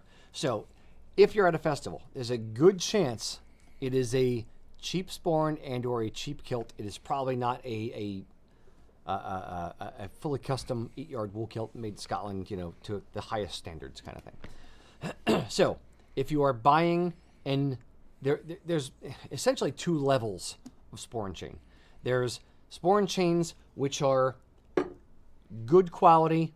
Most of, or I'd venture to say all of the sporrans coming from Scotland are going to be good quality sporran chains that are made or offered with the kilt. Mm-hmm. There's also lesser quality sporran chains. What is the difference? Okay. Because a chain's a chain's a chain, right, Rocky? Oh no, it's not, Ian. But wait, there's more. When you have a chain, there's something called a flat link chain, and it's different than like a normal chain. So a normal chain, you have, think of one link and two links, and they kind of link like that. A flat link chain lays flat. So you're taking these two chains, twisting them, and it lays flat on a table, and you can run your fingers across it, and you feel, just little tiny bumps. A better quality sporran chain will have soldered links, or links that are actually not soldered, but Welded? Welded, thank you. Welded links, and there won't be little tiny burrs sticking off of them. A lot of times when you're dealing with a sporran chain that is lesser quality or lesser price, they're not welded. It's just, the sporran links are just kind of, they're clamped closed, but they may open up a little bit, or they may not be 100% closed. There's a little tiny bit of space. And that little tiny bit of space is what rubs on the kilt. And it actually has an edge there versus no edge. When they're welded closed, there's no edge. Or there should be no edge, and there should be no burrs. If there's an edge or if there's burrs, it's going to rub on the surface of your kilt. And whether that's wool, it could actually pull at the wool. It could pill up a little bit over time. If it's a cheap kilt in like acrylic and a cheap chain rubbing on a cheap fabric, acrylic absolutely will pill. And that is a problem. And that is why vendors tend to say, like, oh, yes, this may pill, or, this sporran chain could hurt it, because it's probably a cheap chain and or a cheap kilt. Now, he may also be trying to sell you a secondary thing to take more of your money. Sure, why not? But if it is a proper, nice quality, good quality sporran chain and a good quality kilt, generally speaking, that shouldn't happen. Now, I myself tend to wear a sporran strap. This sporran strap is probably 15 years old. This was actually made for me by Robert Pell, who used to own a company called Kilts. He did a lot of his own leather work. So this is a nice, soft, supple, and it has nice edges to it. It's they're what's it called when you it's a not Bevel? but not bevel or buff the edges or whatever. So it's not like a hard 90 have a degree sharp edge. angle. Yeah. So if you buy a sporn strap that is harder, stiffer leather with a straight 90 degree cut, that could maybe rub on the kilt a little bit. And it really has more to do with the surface of the fabric in the kilt than it does to do with the chain itself. Is my gut. So if it's acrylic, it's probably going to pill. Anything rubbing over time on an acrylic kilt will pill the kilt. A repeated rubbing at a specific location will pill over time versus a proper worsted wool kilt. Yeah. Ian. Worsted wool kilts definitely don't pill very easily. Yeah. Yeah, I'd agree with you. I'm at about a little over 17 years as a kilt wearer, and I've only ever bought sporn chains from high-quality retailers such as USA Kilts. Never had pilling on a kilt. Not once. What's that company again, Ian? USA Kilts. Where can you find them online? You can visit them at www.usakilts.com. Interesting. I'll have to check them out. I've heard good things. Yeah, me too. So, yeah, I think there's some truth to what he said, but it does depend on what you're buying. Yeah. So there's that. And that's going back to the straps thing. I'm wearing a strap today as well, but I do tend to go back and forth between straps and chains pretty readily. I don't fuss over it too hard. I don't think about it too much. Yeah. I think there's something to be said for even the backs of some types of leather products can be quite coarse and rough. I'm thinking of like you go to the Ren Fair, you see like leather bound embossed like sketchbooks. Oftentimes the outside is very nicely done and it's got undyed embossing. hide or But on the back it's rough. If you've got a very cheap sporn strap, that could be just as much of a problem as a cheap sporn chain. But good straps, good chains will not pill a wool 100% worsted wool kilt. Do you think woolen wool kilts would tend to have this issue? Yes, because it's longer hair and it's puffier. They will have that issue as well. Yeah. PV has an anti-pill fiber technology. I will say I've had PV kilts for years and years and years. I don't really wear them as much anymore. I've become a wool snob. But I've had PV kilts pill over years, but not immediately, not like the 10th time it's been worn, but like the 60th time it's been worn and laundered and that kind of stuff. Certainly not like acrylic in that way, where if you just stare at it long enough, it'll start pilling. Yeah, any synthetic fabric, typically speaking, will pill at some point. Which, in fairness, PV is, yes, but will take a lot longer. Yeah, indeed. Mac. More tightly woven fibers. The only thing with the PV is depending on how it's washed. Yes. So if you do use fabric softener, that does help take that coating off, which then it does end up pilling a lot quicker. Yeah. So that would be my only put it in the dryer. asterisk to that comment. Yep. There are things you can do to damage the material that can increase the likelihood for sure. Indeed. Excellent. I hope that helps. All right. Was that Mac? No, it was Ian. Mac. All right. So we had quite a few people that are running down this journey here. Don't stop believing. Richard is one of the one I have up here, but there's other people in the comments. He's losing weight. It's that time of year where everyone's hitting the beach body and getting swole. So he needs Marty just spit out his stuff. Yeah. He needs to have his kilt adjusted, his 8-yarder. He's like, how much can the buckles be adjusted on the kilt? And like when should he call her quits? Enough too much. Yeah. Yes. I would say it depends on how much you're losing. If you're depends on how the kilt was originally made too. Yes. Our general rule of thumb, and this is a rule of thumb that we made up, but seems to hold reasonably true, is about 10%. So down. I feel differently about up. Okay.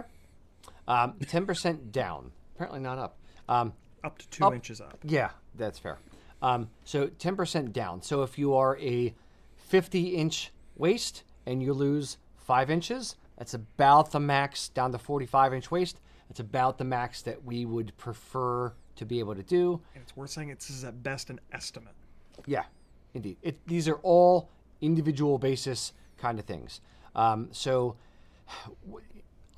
instance, I went from 240-ish to 175, so I lost 65 pounds. So I had to buy a new wardrobe. I should say, I had to have Casey and Mac make me a new wardrobe. It's not fun. It's not cheap. But I had to get all new T-shirts, all new polo shirts, all new dress shirts. I remember going to the Tartan Day Parade and the horror of getting dressed the morning of, and my dress shirt, I was swimming in it. I was just like, oh, son of a... I didn't think, oh, gee, this is going to be too big for me now. So it happens to the best of us. Now, it's a good thing. Embrace the suck.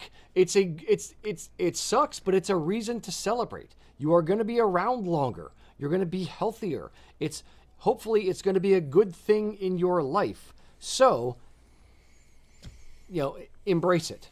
If you lose more than 10% in inches on your waist, get new stuff. Just deal with it. Sell the things that you have to defray the costs of a new kilt. But use this as a chance to celebrate. Don't think of it as, oh my God, now I have to buy all new stuff. Yeah, you do, but you're buying it for good reason. It's not a negative thing, it's a positive thing.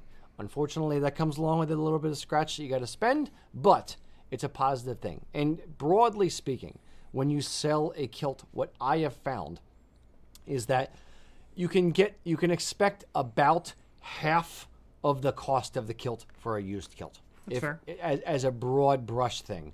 So whether you sell it on eBay, whether you find a kilt group that you can sell it in, or on Facebook Marketplace or something like that, you can generally expect about a 50% return. And if you've had the kilt for 5 years and worn it dozens of times, you've gotten your money's worth out of it. Now it's time to move on to a brand new kilt for your new, thinner self and pass that kilt on to somebody else. Can you adjust a kilt down 10 inches? Sure. Let's say we have to remake an entire kilt, and it's, you're ripping it apart stitch by stitch by stitch, and you want to save money and you want to remake an 8-yard kilt. Here's the problem. It takes a lot of time and a lot of effort to rip a kilt apart carefully and then put it back together. You're almost at the cost of a new kilt for redoing an entire old kilt in labor. Yes, you don't have to worry about the fabric costs, but you have to worry about the labor to tear it apart and then the labor to put it back together. And frankly, the money to dry clean it, the shipping back and forth and all that kind of thing. So if you're thinking about it purely in monetary terms, now I'm not talking about this was my great-grandfather's kilt and it's passed down in my family and every single male in my family has worn this for over 100 years and da-da-da. That's sentimental value. That's different. If you're talking strictly about it's a pretty pattern, I like it, but it's too big on me, then what I would say is this. Give yourself some karma points. Because if you take one kilt and rip it apart and put it back together, let's say it's going to cost you $300 to rip the thing apart and put it back together. Or you can sell it for $300 and put that $300 towards a new kilt.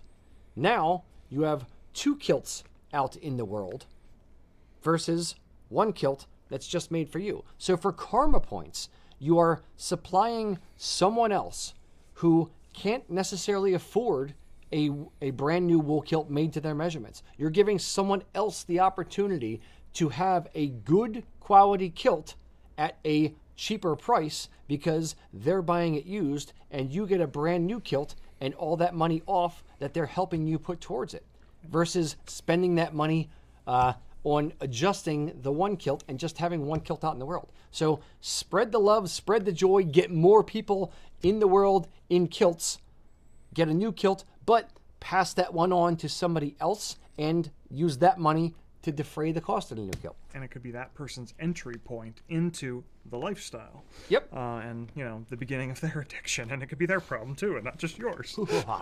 It's my master evil plan, And yes. this is getting further down the tangent hole, but... Rabbit hole. Tangent sure. hole sounds creepy. Stay out of my tangent hole, Ian. I'm sorry, I was just really good at calculus. Sometimes you can create a bond with a new person that way. I know I sold my County Antrim Crest kilt to, unfortunately I don't remember his name in the moment, but he's a Pennsylvania State Police officer, and he still comes up to us at Classic every year. He's like, oh, hey, remember I'm the guy, you sold me the kilt. Like, so yeah, we had that little, we didn't become best friends over it, though. I don't know, maybe become best friends with that guy. But, it's something we bond over every time we see each other. Nice. He's going to be the pallbearer at your funeral, Potentially. Indeed. Potentially. Mac. I was gonna say my only other thing. I agree with what you're saying, but there's something to be said to be hanging on to them, especially if you fluctuate a lot. Oh yeah, That's fair. Where it depends on your confidence and whether you're going to stay down. Yeah, and money. a few years ago, I was 250. I got down to 200. So I had my my smaller your fat ones, kilt, your small kilts, and then I had the daddy with the McDonald's body kilts later. So that way, when I go back and forth, I've got a range now where I can kind of go back and forth. I was really in danger of not being able to wear my Pennsylvania State Seal kilt any longer at one point. I've gone back up a little bit in weight, so it's okay now. No, I agree. If you can afford to have, for while I was losing weight, I had my American Dream, and then I have a smaller American Dream. So I had a kilt for both. Exactly.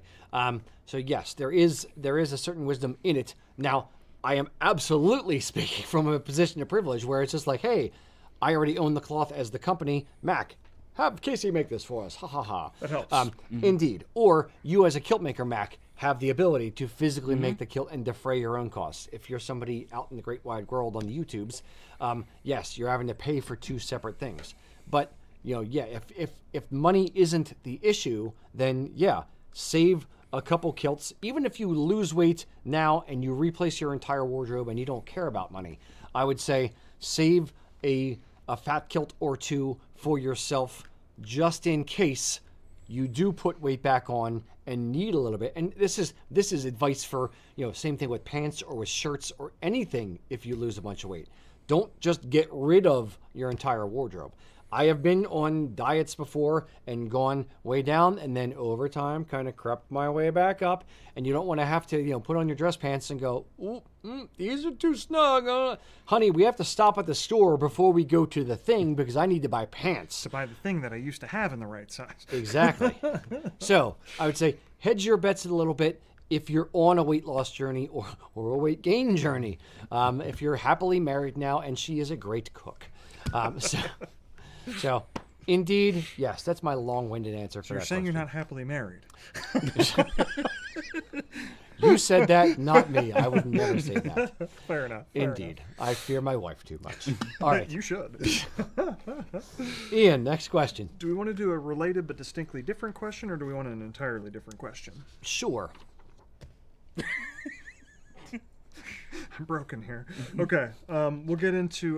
we've got a pair of related questions to each other, not to the last thing. So Lonnie Oglesby wants to know, does hemming a wool kilt affect the swing? If so, is it significant enough to ruin the swag of an 8-yard kilt? And Matt Horn wants to know, how much of a hem is typically on the bottom of a tweed kilt? Sure. Interesting that he specifically called out tweed kilts. Yes. I would say he probably called out tweed kilts because most tweed, not like tartan tweed, a lot of times they're actually woven with tuck and selvage, but most tweed kilts have a lino selvage and they are needed to be hemmed, or it's a herringbone pattern that runs the wrong direction, so they have to be spliced multiple times and then therefore hemmed across the bottom because it's a cut edge. And you can't just request to not have it hemmed. Yes. So if you must hem a kilt, I would say the ideal hem in a kilt is 1.5 inches to 2 inches, somewhere in there. If you get Goldilocks zone. It's the Goldilocks zone, exactly. If you have a kilt that is 1/2 inch too short and you need to hem it, nope, don't hem it, just hike it up. If it's 3 inches, 4 inches too long, don't just hem it unless you're in a pipe band and you want to make sure you can drop the hem at some point later on. I would say cut it and hem it if it's 4 inches. I wouldn't just hem 4 inches for yourself forever. There's a little bit of a Goldilocks zone with hemming a kilt. It's never ideal. Does it affect? It depends on the weight of the cloth, the type of cloth, and a bunch of different factors. But does it affect an 8-yard kilt? Yes and no. If it is let's say we're talking about 13-ounce or 16-ounce worsted wool tartan cloth. Which is what most kilts are made from. Most kilts are made from, correct. So in that instance, if you hem a kilt a 1/2 inch, 3/4 inch, just a little bit, and you just have to hem it up just because it's a touch too long, what ends up happening is the very, very bottom of the kilt, you are doubling the thickness. Anytime you hem it, a kilt, you're doubling the thickness.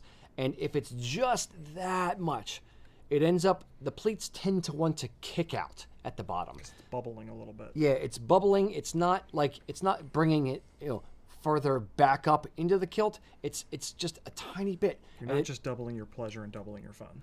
Yeah, the double mint gum thing. I get it. No, but the pleats at the bottom tend to kick out across the back of the kilt, especially if it's a 16-ounce, because it may not want to hang flat, and you have to really, really get in there with the iron and pressure the heck out of it to get it to lay flat. So beat it like it owes you money. Exactly. Across the like a redheaded stepchild. Across the back of the kilt, you want it to lay flat. So from the bottom of the fill to the very, very bottom, it should be a nice flat appearance. And what ends up happening if it's only a 1/2 inch or 3/4 inches is it tends to kick out kind of on the bottom edge. Going to the opposite extreme of like a 4-inch hem, so it's a really, really, really deep hem, it's too much. And it has like a weird bubble at the bottom of the kilt. It's creating a lot of unnecessary weight in your kilt too. Yep.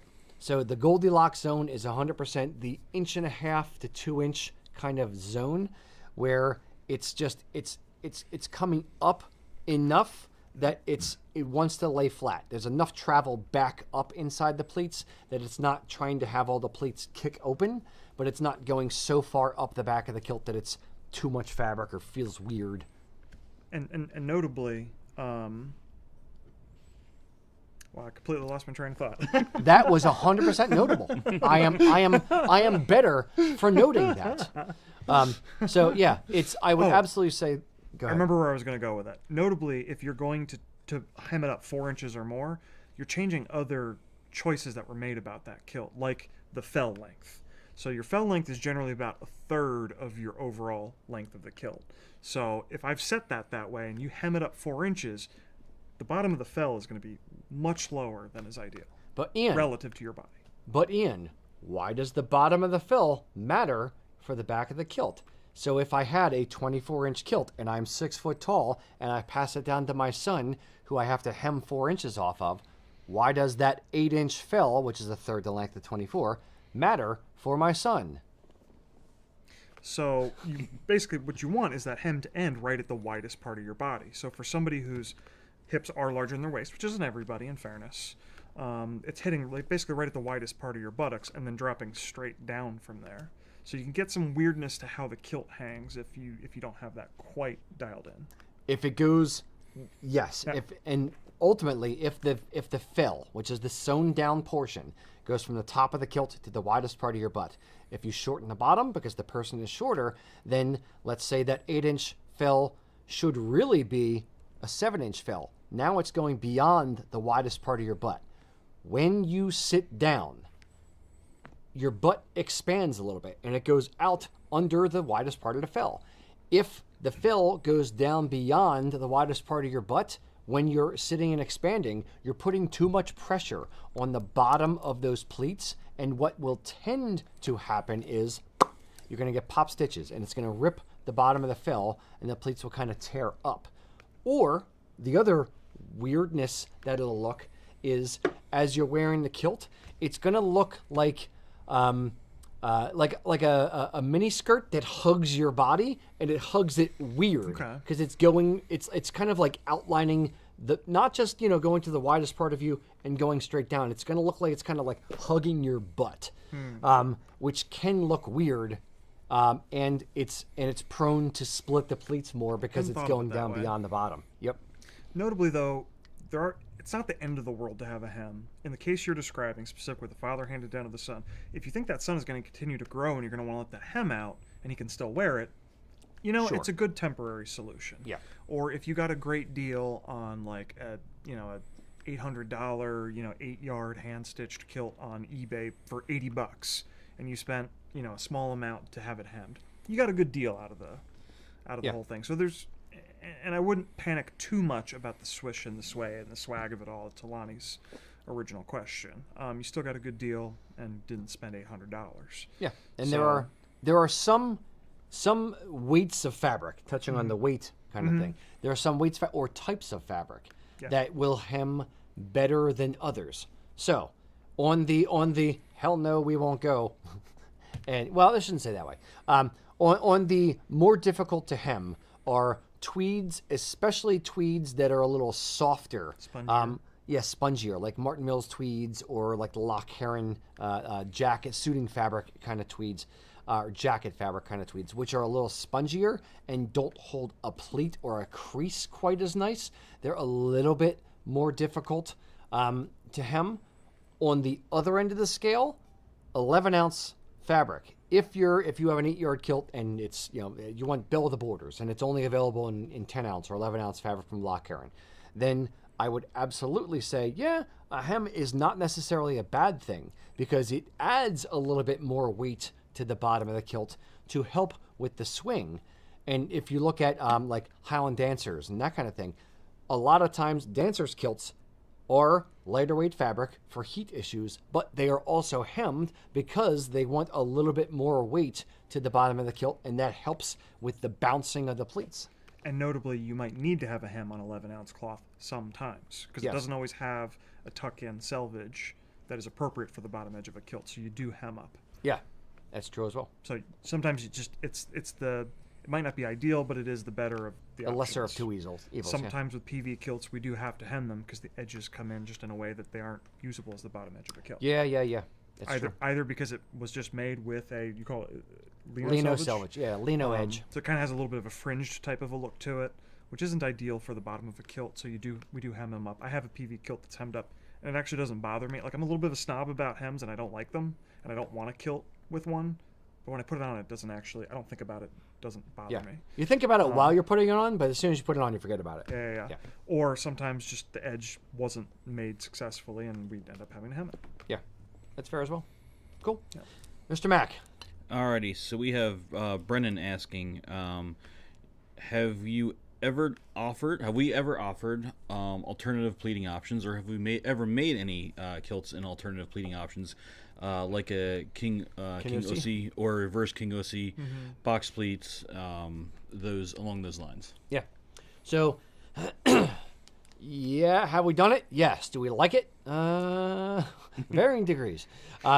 So there's the first thing is box pleating kilt. So a box pleating kilt, we actually just started offering those on the website. We've done those for years. Yes, they're available. A box pleat, it looks like a Z and a 2 back to back. So the face of the pleat is going to be about 2 inches wide, and you have at the knife edge on each side of the pleat, versus a regular kilt, which is just a knife pleated kilt, where you have the edge on one side and all the pleats wrap the same direction. In a box pleated kilt, each pleat wraps both directions. In a Kinyusi style pleated kilt, there's historical precedence for this. It's spelled King Ussi, but it's pronounced Kinyusi. In a Kinyusi style kilt, you actually have the pleats knife pleated, wrap towards the front, and in the center of the back, you have one wide box pleat running down the center of the back, and all the pleats wrap around towards the front.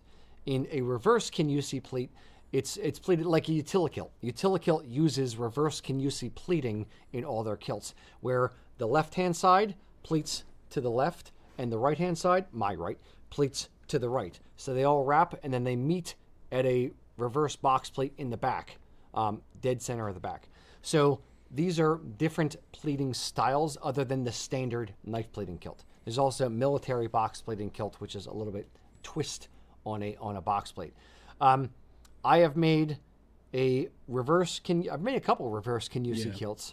Made a couple box plated kilts.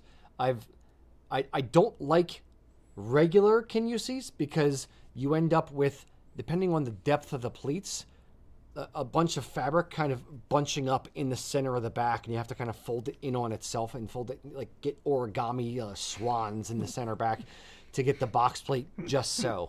Have I considered offering that as a standard thing? No, not really. It's a pain in the butt. We've considered it. We just came up with the answer no. We've considered it. We decided no. Exactly. Yes, the box-plated kilt, yes, we can do. Yes, we do. We actually offer that on the website. Do.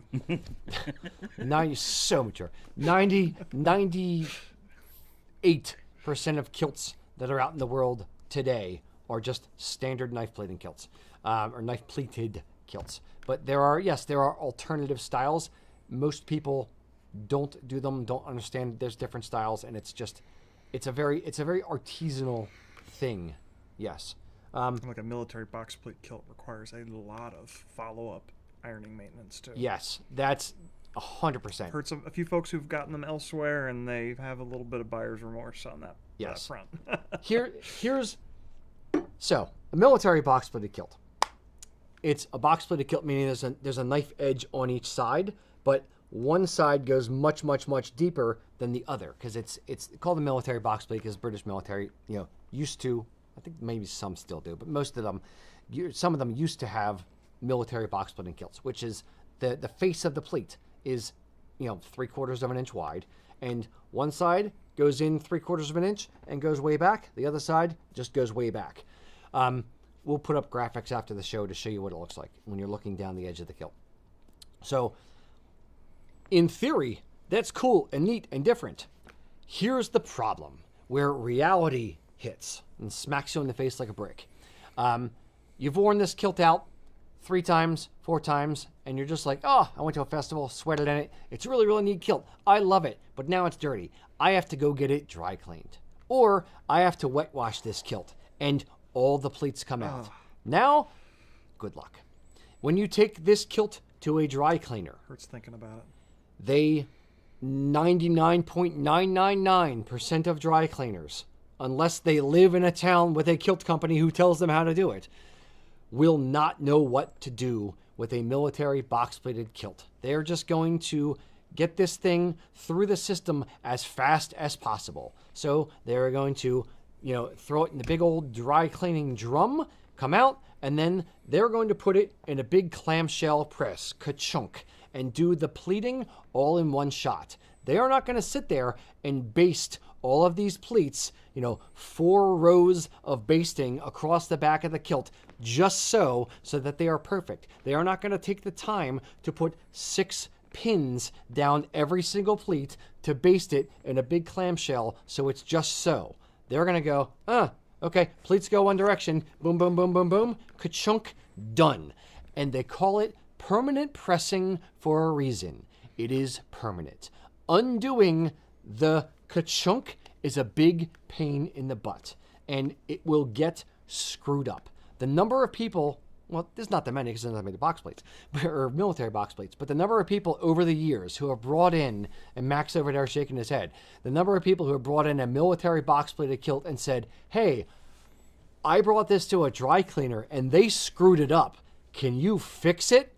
It's, if we've seen a dozen military box plated kilts go out, we've seen 10 of them come back screwed up.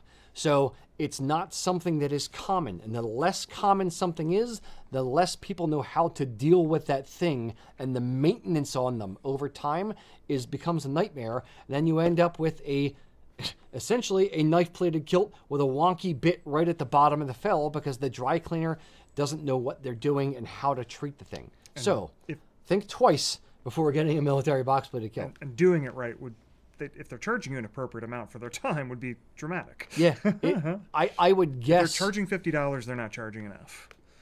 $50 just for pressing it. Yeah, but if you're talking about the basting and all that other stuff, Yeah, and doing it proper. Yeah, it's it's a lot of time. It's probably a half hour to an hour, depending on your speed of time, to get the thing set, ready for the 3 seconds of ka-chunk. Mac, do you have any? I mean, I've added to a kilt the head military box, and it takes a lot of planning, a lot of basting stitches to get that in, so it stays in right, and then making sure you're pressing it hard on top of it.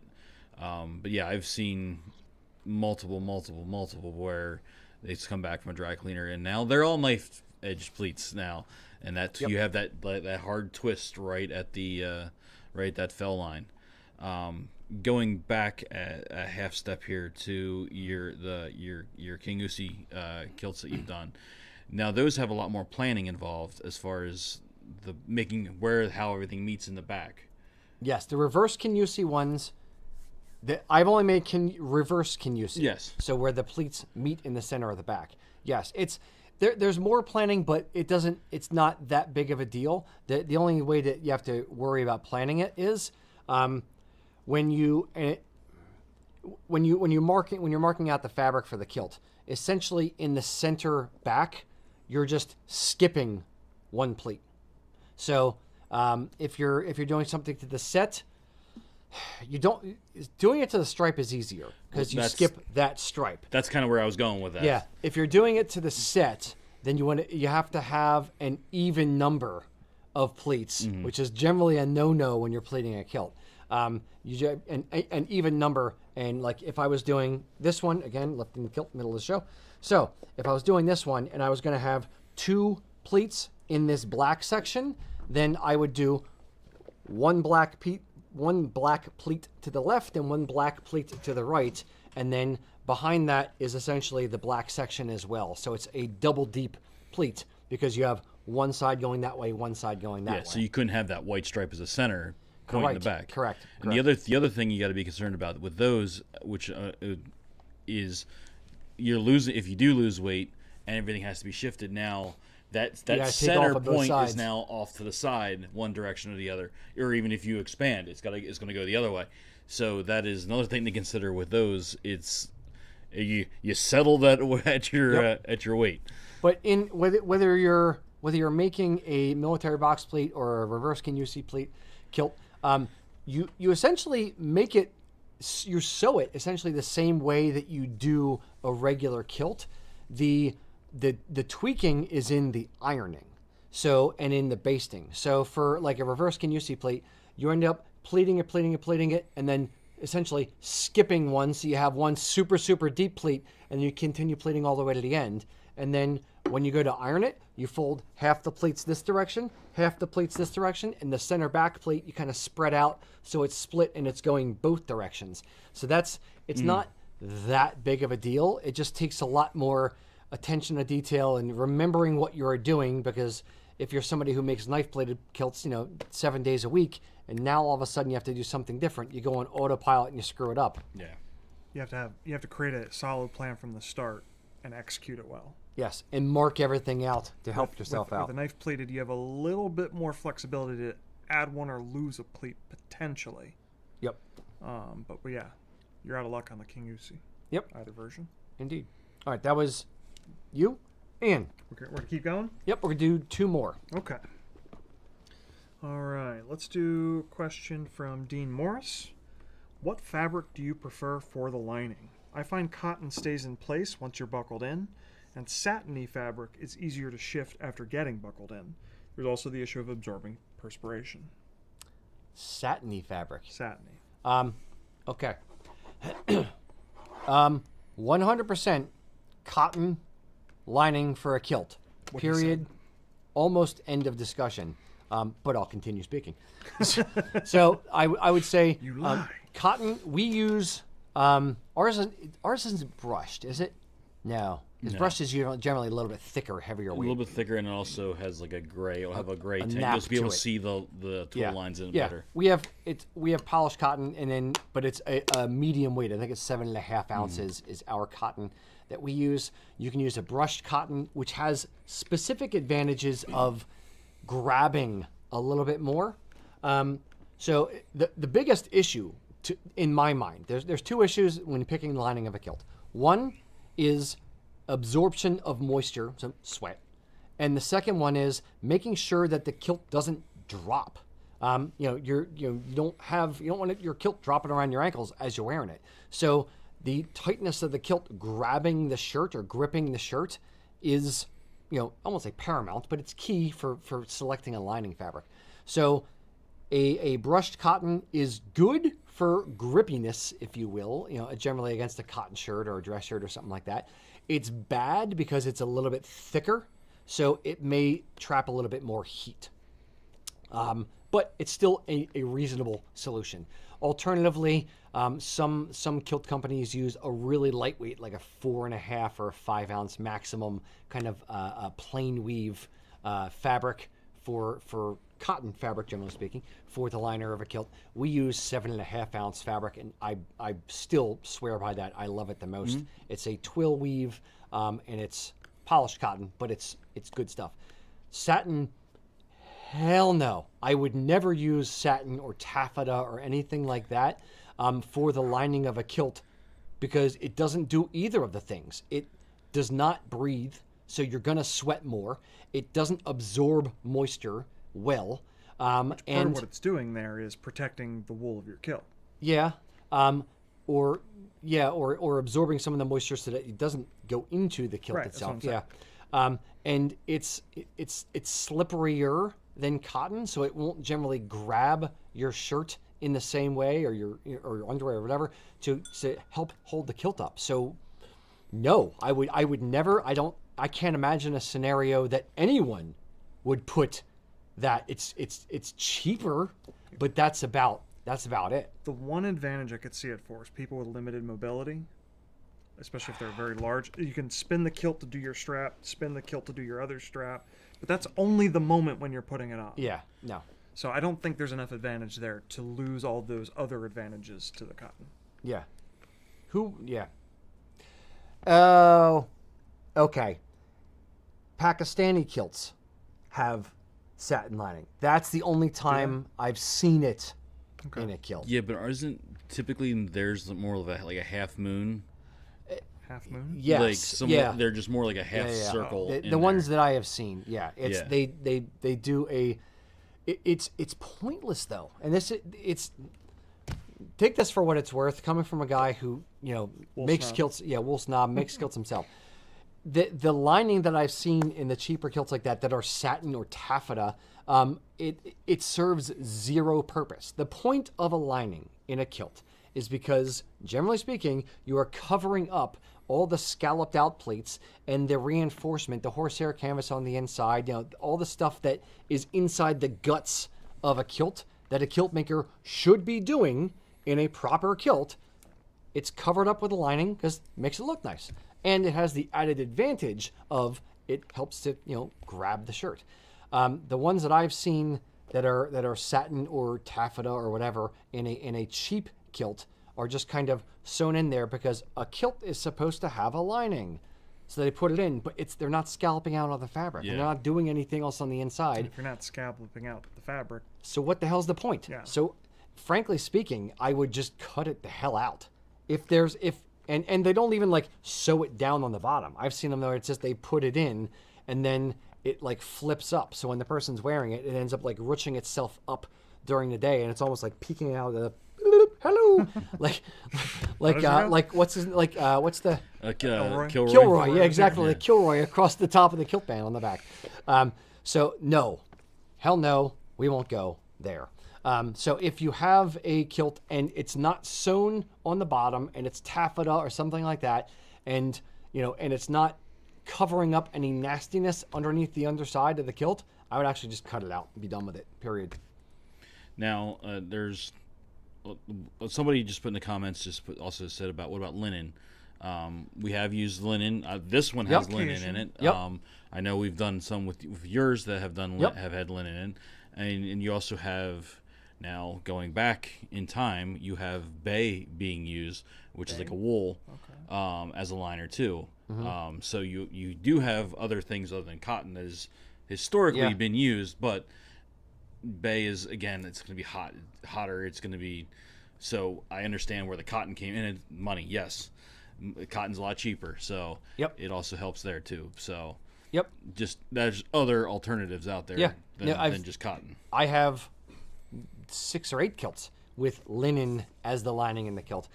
Generally, it's because, in my instance, it's I got a good price on linen. Or like I went down to Fabric Row in Philadelphia, or I during the pandemic, I went and bought a ton of fabric over at a huge warehouse over in Jersey, and he had a roll of cheap linen. He's like, "Hey, I'm selling you all these different things. Do you want this? And you want this? Do you want this?" And I'm like, "Oh, I'll take that. I'll take that. I'll take that." Kid in the candy store.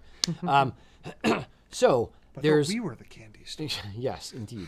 But no, linen is fine for the inside of a kilt. Anything that's a natural material, like linen, like cotton, wool to a degree, but it's going to be more expensive and generally a little bit warmer. I love all the bamboo would make a great kilt lining, and it's actually It had cool. the right texture to it. Yeah. What was the word he always used with his linen? It was more luxurious. Luxurious, yes, luxurious linen. Questionable, but okay. Yes. The I would love to have like old linen tablecloths that have been washed like 50 times, 100 times, so they have like that slight little bit of nap to it. They're nice and soft and kind of like drape real. That's actually what I would love for. Start thrifting. Well, Yeah, I know. Or I mean, honestly, we should just go to like one of these like catering job companies, like where they're washing these all the time and they're ready to retire them and bring in new They ones. starch them.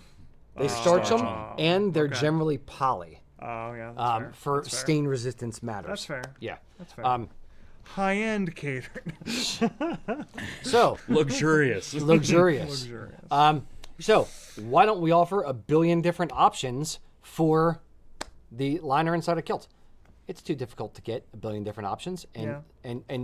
and source them reliably. Source them.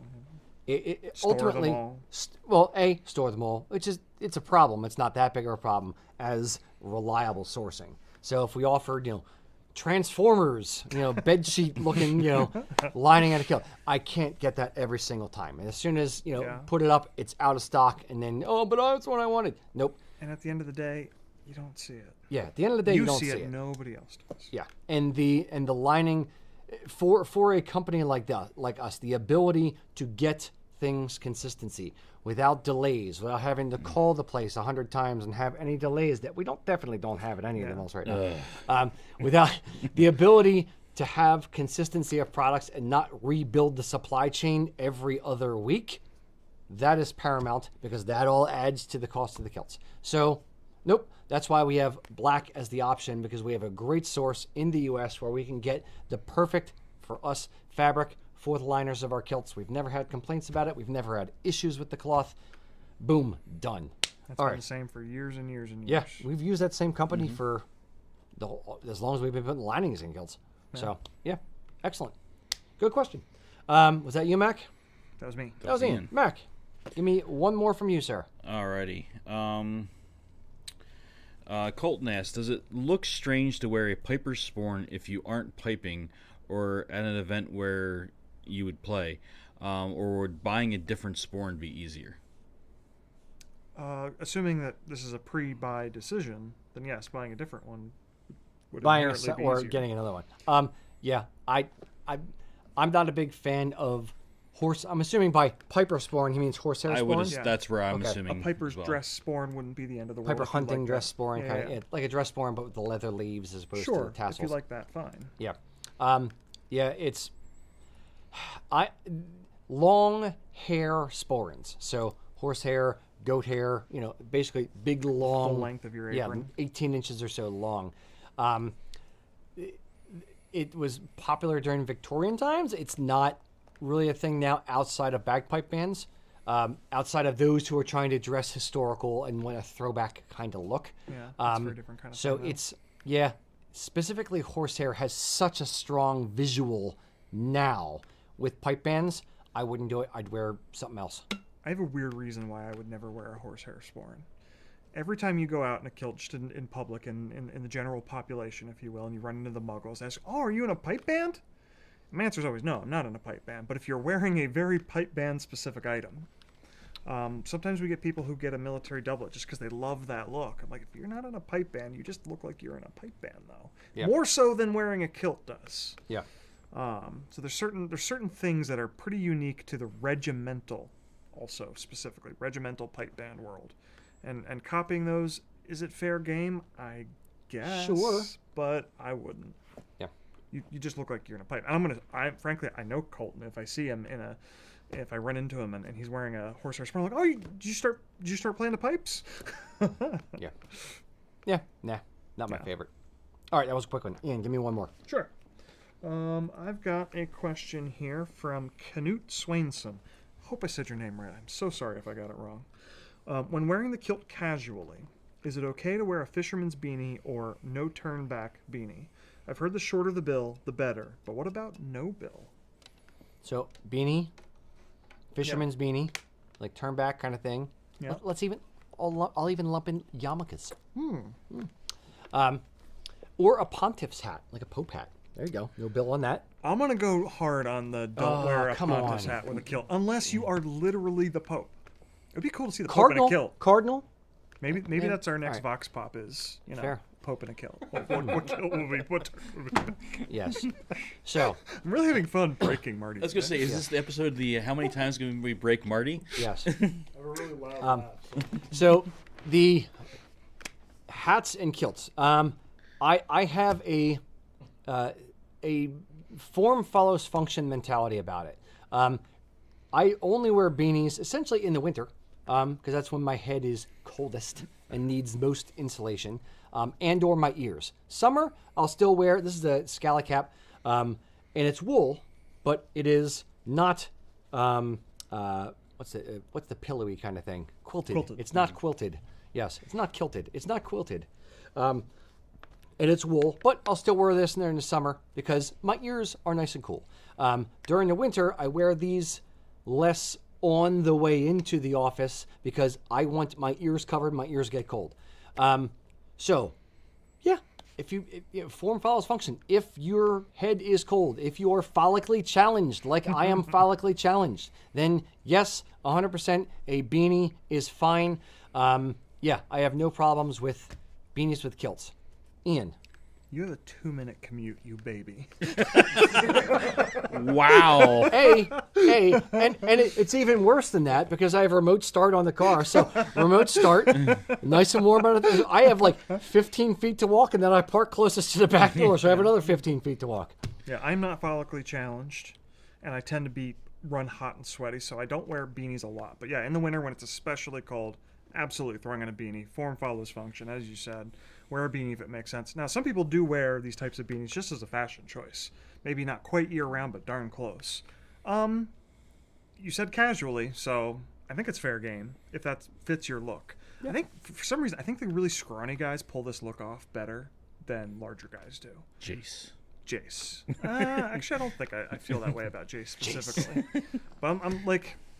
Yeah, I just think like a very hipstery kind of a look. If it fits your personal style and your body type, I say go for it. I don't think it just works great as just a strictly fashion item for somebody my size or somebody with my hairstyle. I don't think beanies look bad on bigger guys. Like if it's a small beanie and the beanie looks like a yarmulke because you are that size, then maybe yes, it looks a little odd. I mean, I have a hard time finding beanies big enough for my big stinking head. They don't stretch that much. I buy the ones that are supposed to be folded down and don't fold them down, and they're just barely enough to cover my ears. I am a beanie connoisseur, and I have multiple beanies. And finding the perfect beanie is a challenge. Mm-hmm. There are some beanies that are wider than others, and some that are annoyingly snug or tight. Mm-hmm. So I have an average size head. My hats are all either medium or large, like 58 centimeters, that kind of thing. So I'm right square up the middle. I have some beanies that are more restrictive and snug, and that annoys, but you take it off and you have the lines running around the outside of your head across your forehead. And then there's others that are just like loose and just kind of like this, they sit like they blow off kind of loose. So if I find a beanie that I am rejecting because it is too loose, I will pass it on to you. Appreciate it. My neighbor gave me a Germany one, and it's like it's way too loose, so it bugs the heck out of me. Yeah. Whereas on the other end of the spectrum, I'm the guy. I played football in middle school, and when we were there dishing out uniforms, they had one helmet in the largest size that they hadn't even used in 5 years. And it turned out there was 2 guys that year, me and another kid who needed it. And the coach spent a day or 2 fretting over how he was going to find a way for us to share the helmet and only each play one at a time. Thankfully, another middle school in our district had one that they weren't using because nobody in middle school's head that big. And we ended up both being able to have a helmet. I will leave all jokes about your big head aside, Ian. Now, here's my question, and I'll bring Mac in for this as well. Beanie with the fold up on the bottom of the beanie, or just straight down to the bottom? Preference. I'm gonna sidestep and go Jeep cap. Jeep cap? No, can't sidestep. Oh, I'm sidestepping. No, all right. Mac doesn't count. Take him off screen. Explain for the audience what a Jeep cap is, just in case I know what this is, but just in case they don't know what Like what is a Jeep radar cap? from So think like of a little think tiny of- brim. Think of baby little brim. tiny. It's the same knit material, Okay. but just a shorter brim. Ah, yeah, it does yeah. have a Gotcha. Never heard it yeah. called that before. That they were World War II. They were I a have lot one of of those. Yeah. they were worn under helmets a lot. So they can be folded down on the sides as well. But I used to wear my Jeep cap a lot. So I usually go that route over and over again. But most of my regular beanies are fold up. Okay. On purpose, or because that's the style you prefer? Because I usually end up sweating like a stuck pig and end up ripping it off my head anyway. Okay. Ian, so fold up or straight down? Like I said, there have been times where I've gotten one and on the shelf at the store, on the hook or whatever, it was clearly folded up. I'm like, nope, it'll stop here. So I'm unfolding it just to get it over my darn ears so that the logo, the Carhartt logo or whatever it is, Is now the back side of the logo. Yeah. So it's on my forehead and scratching, so I have to turn it around backwards too. Okay.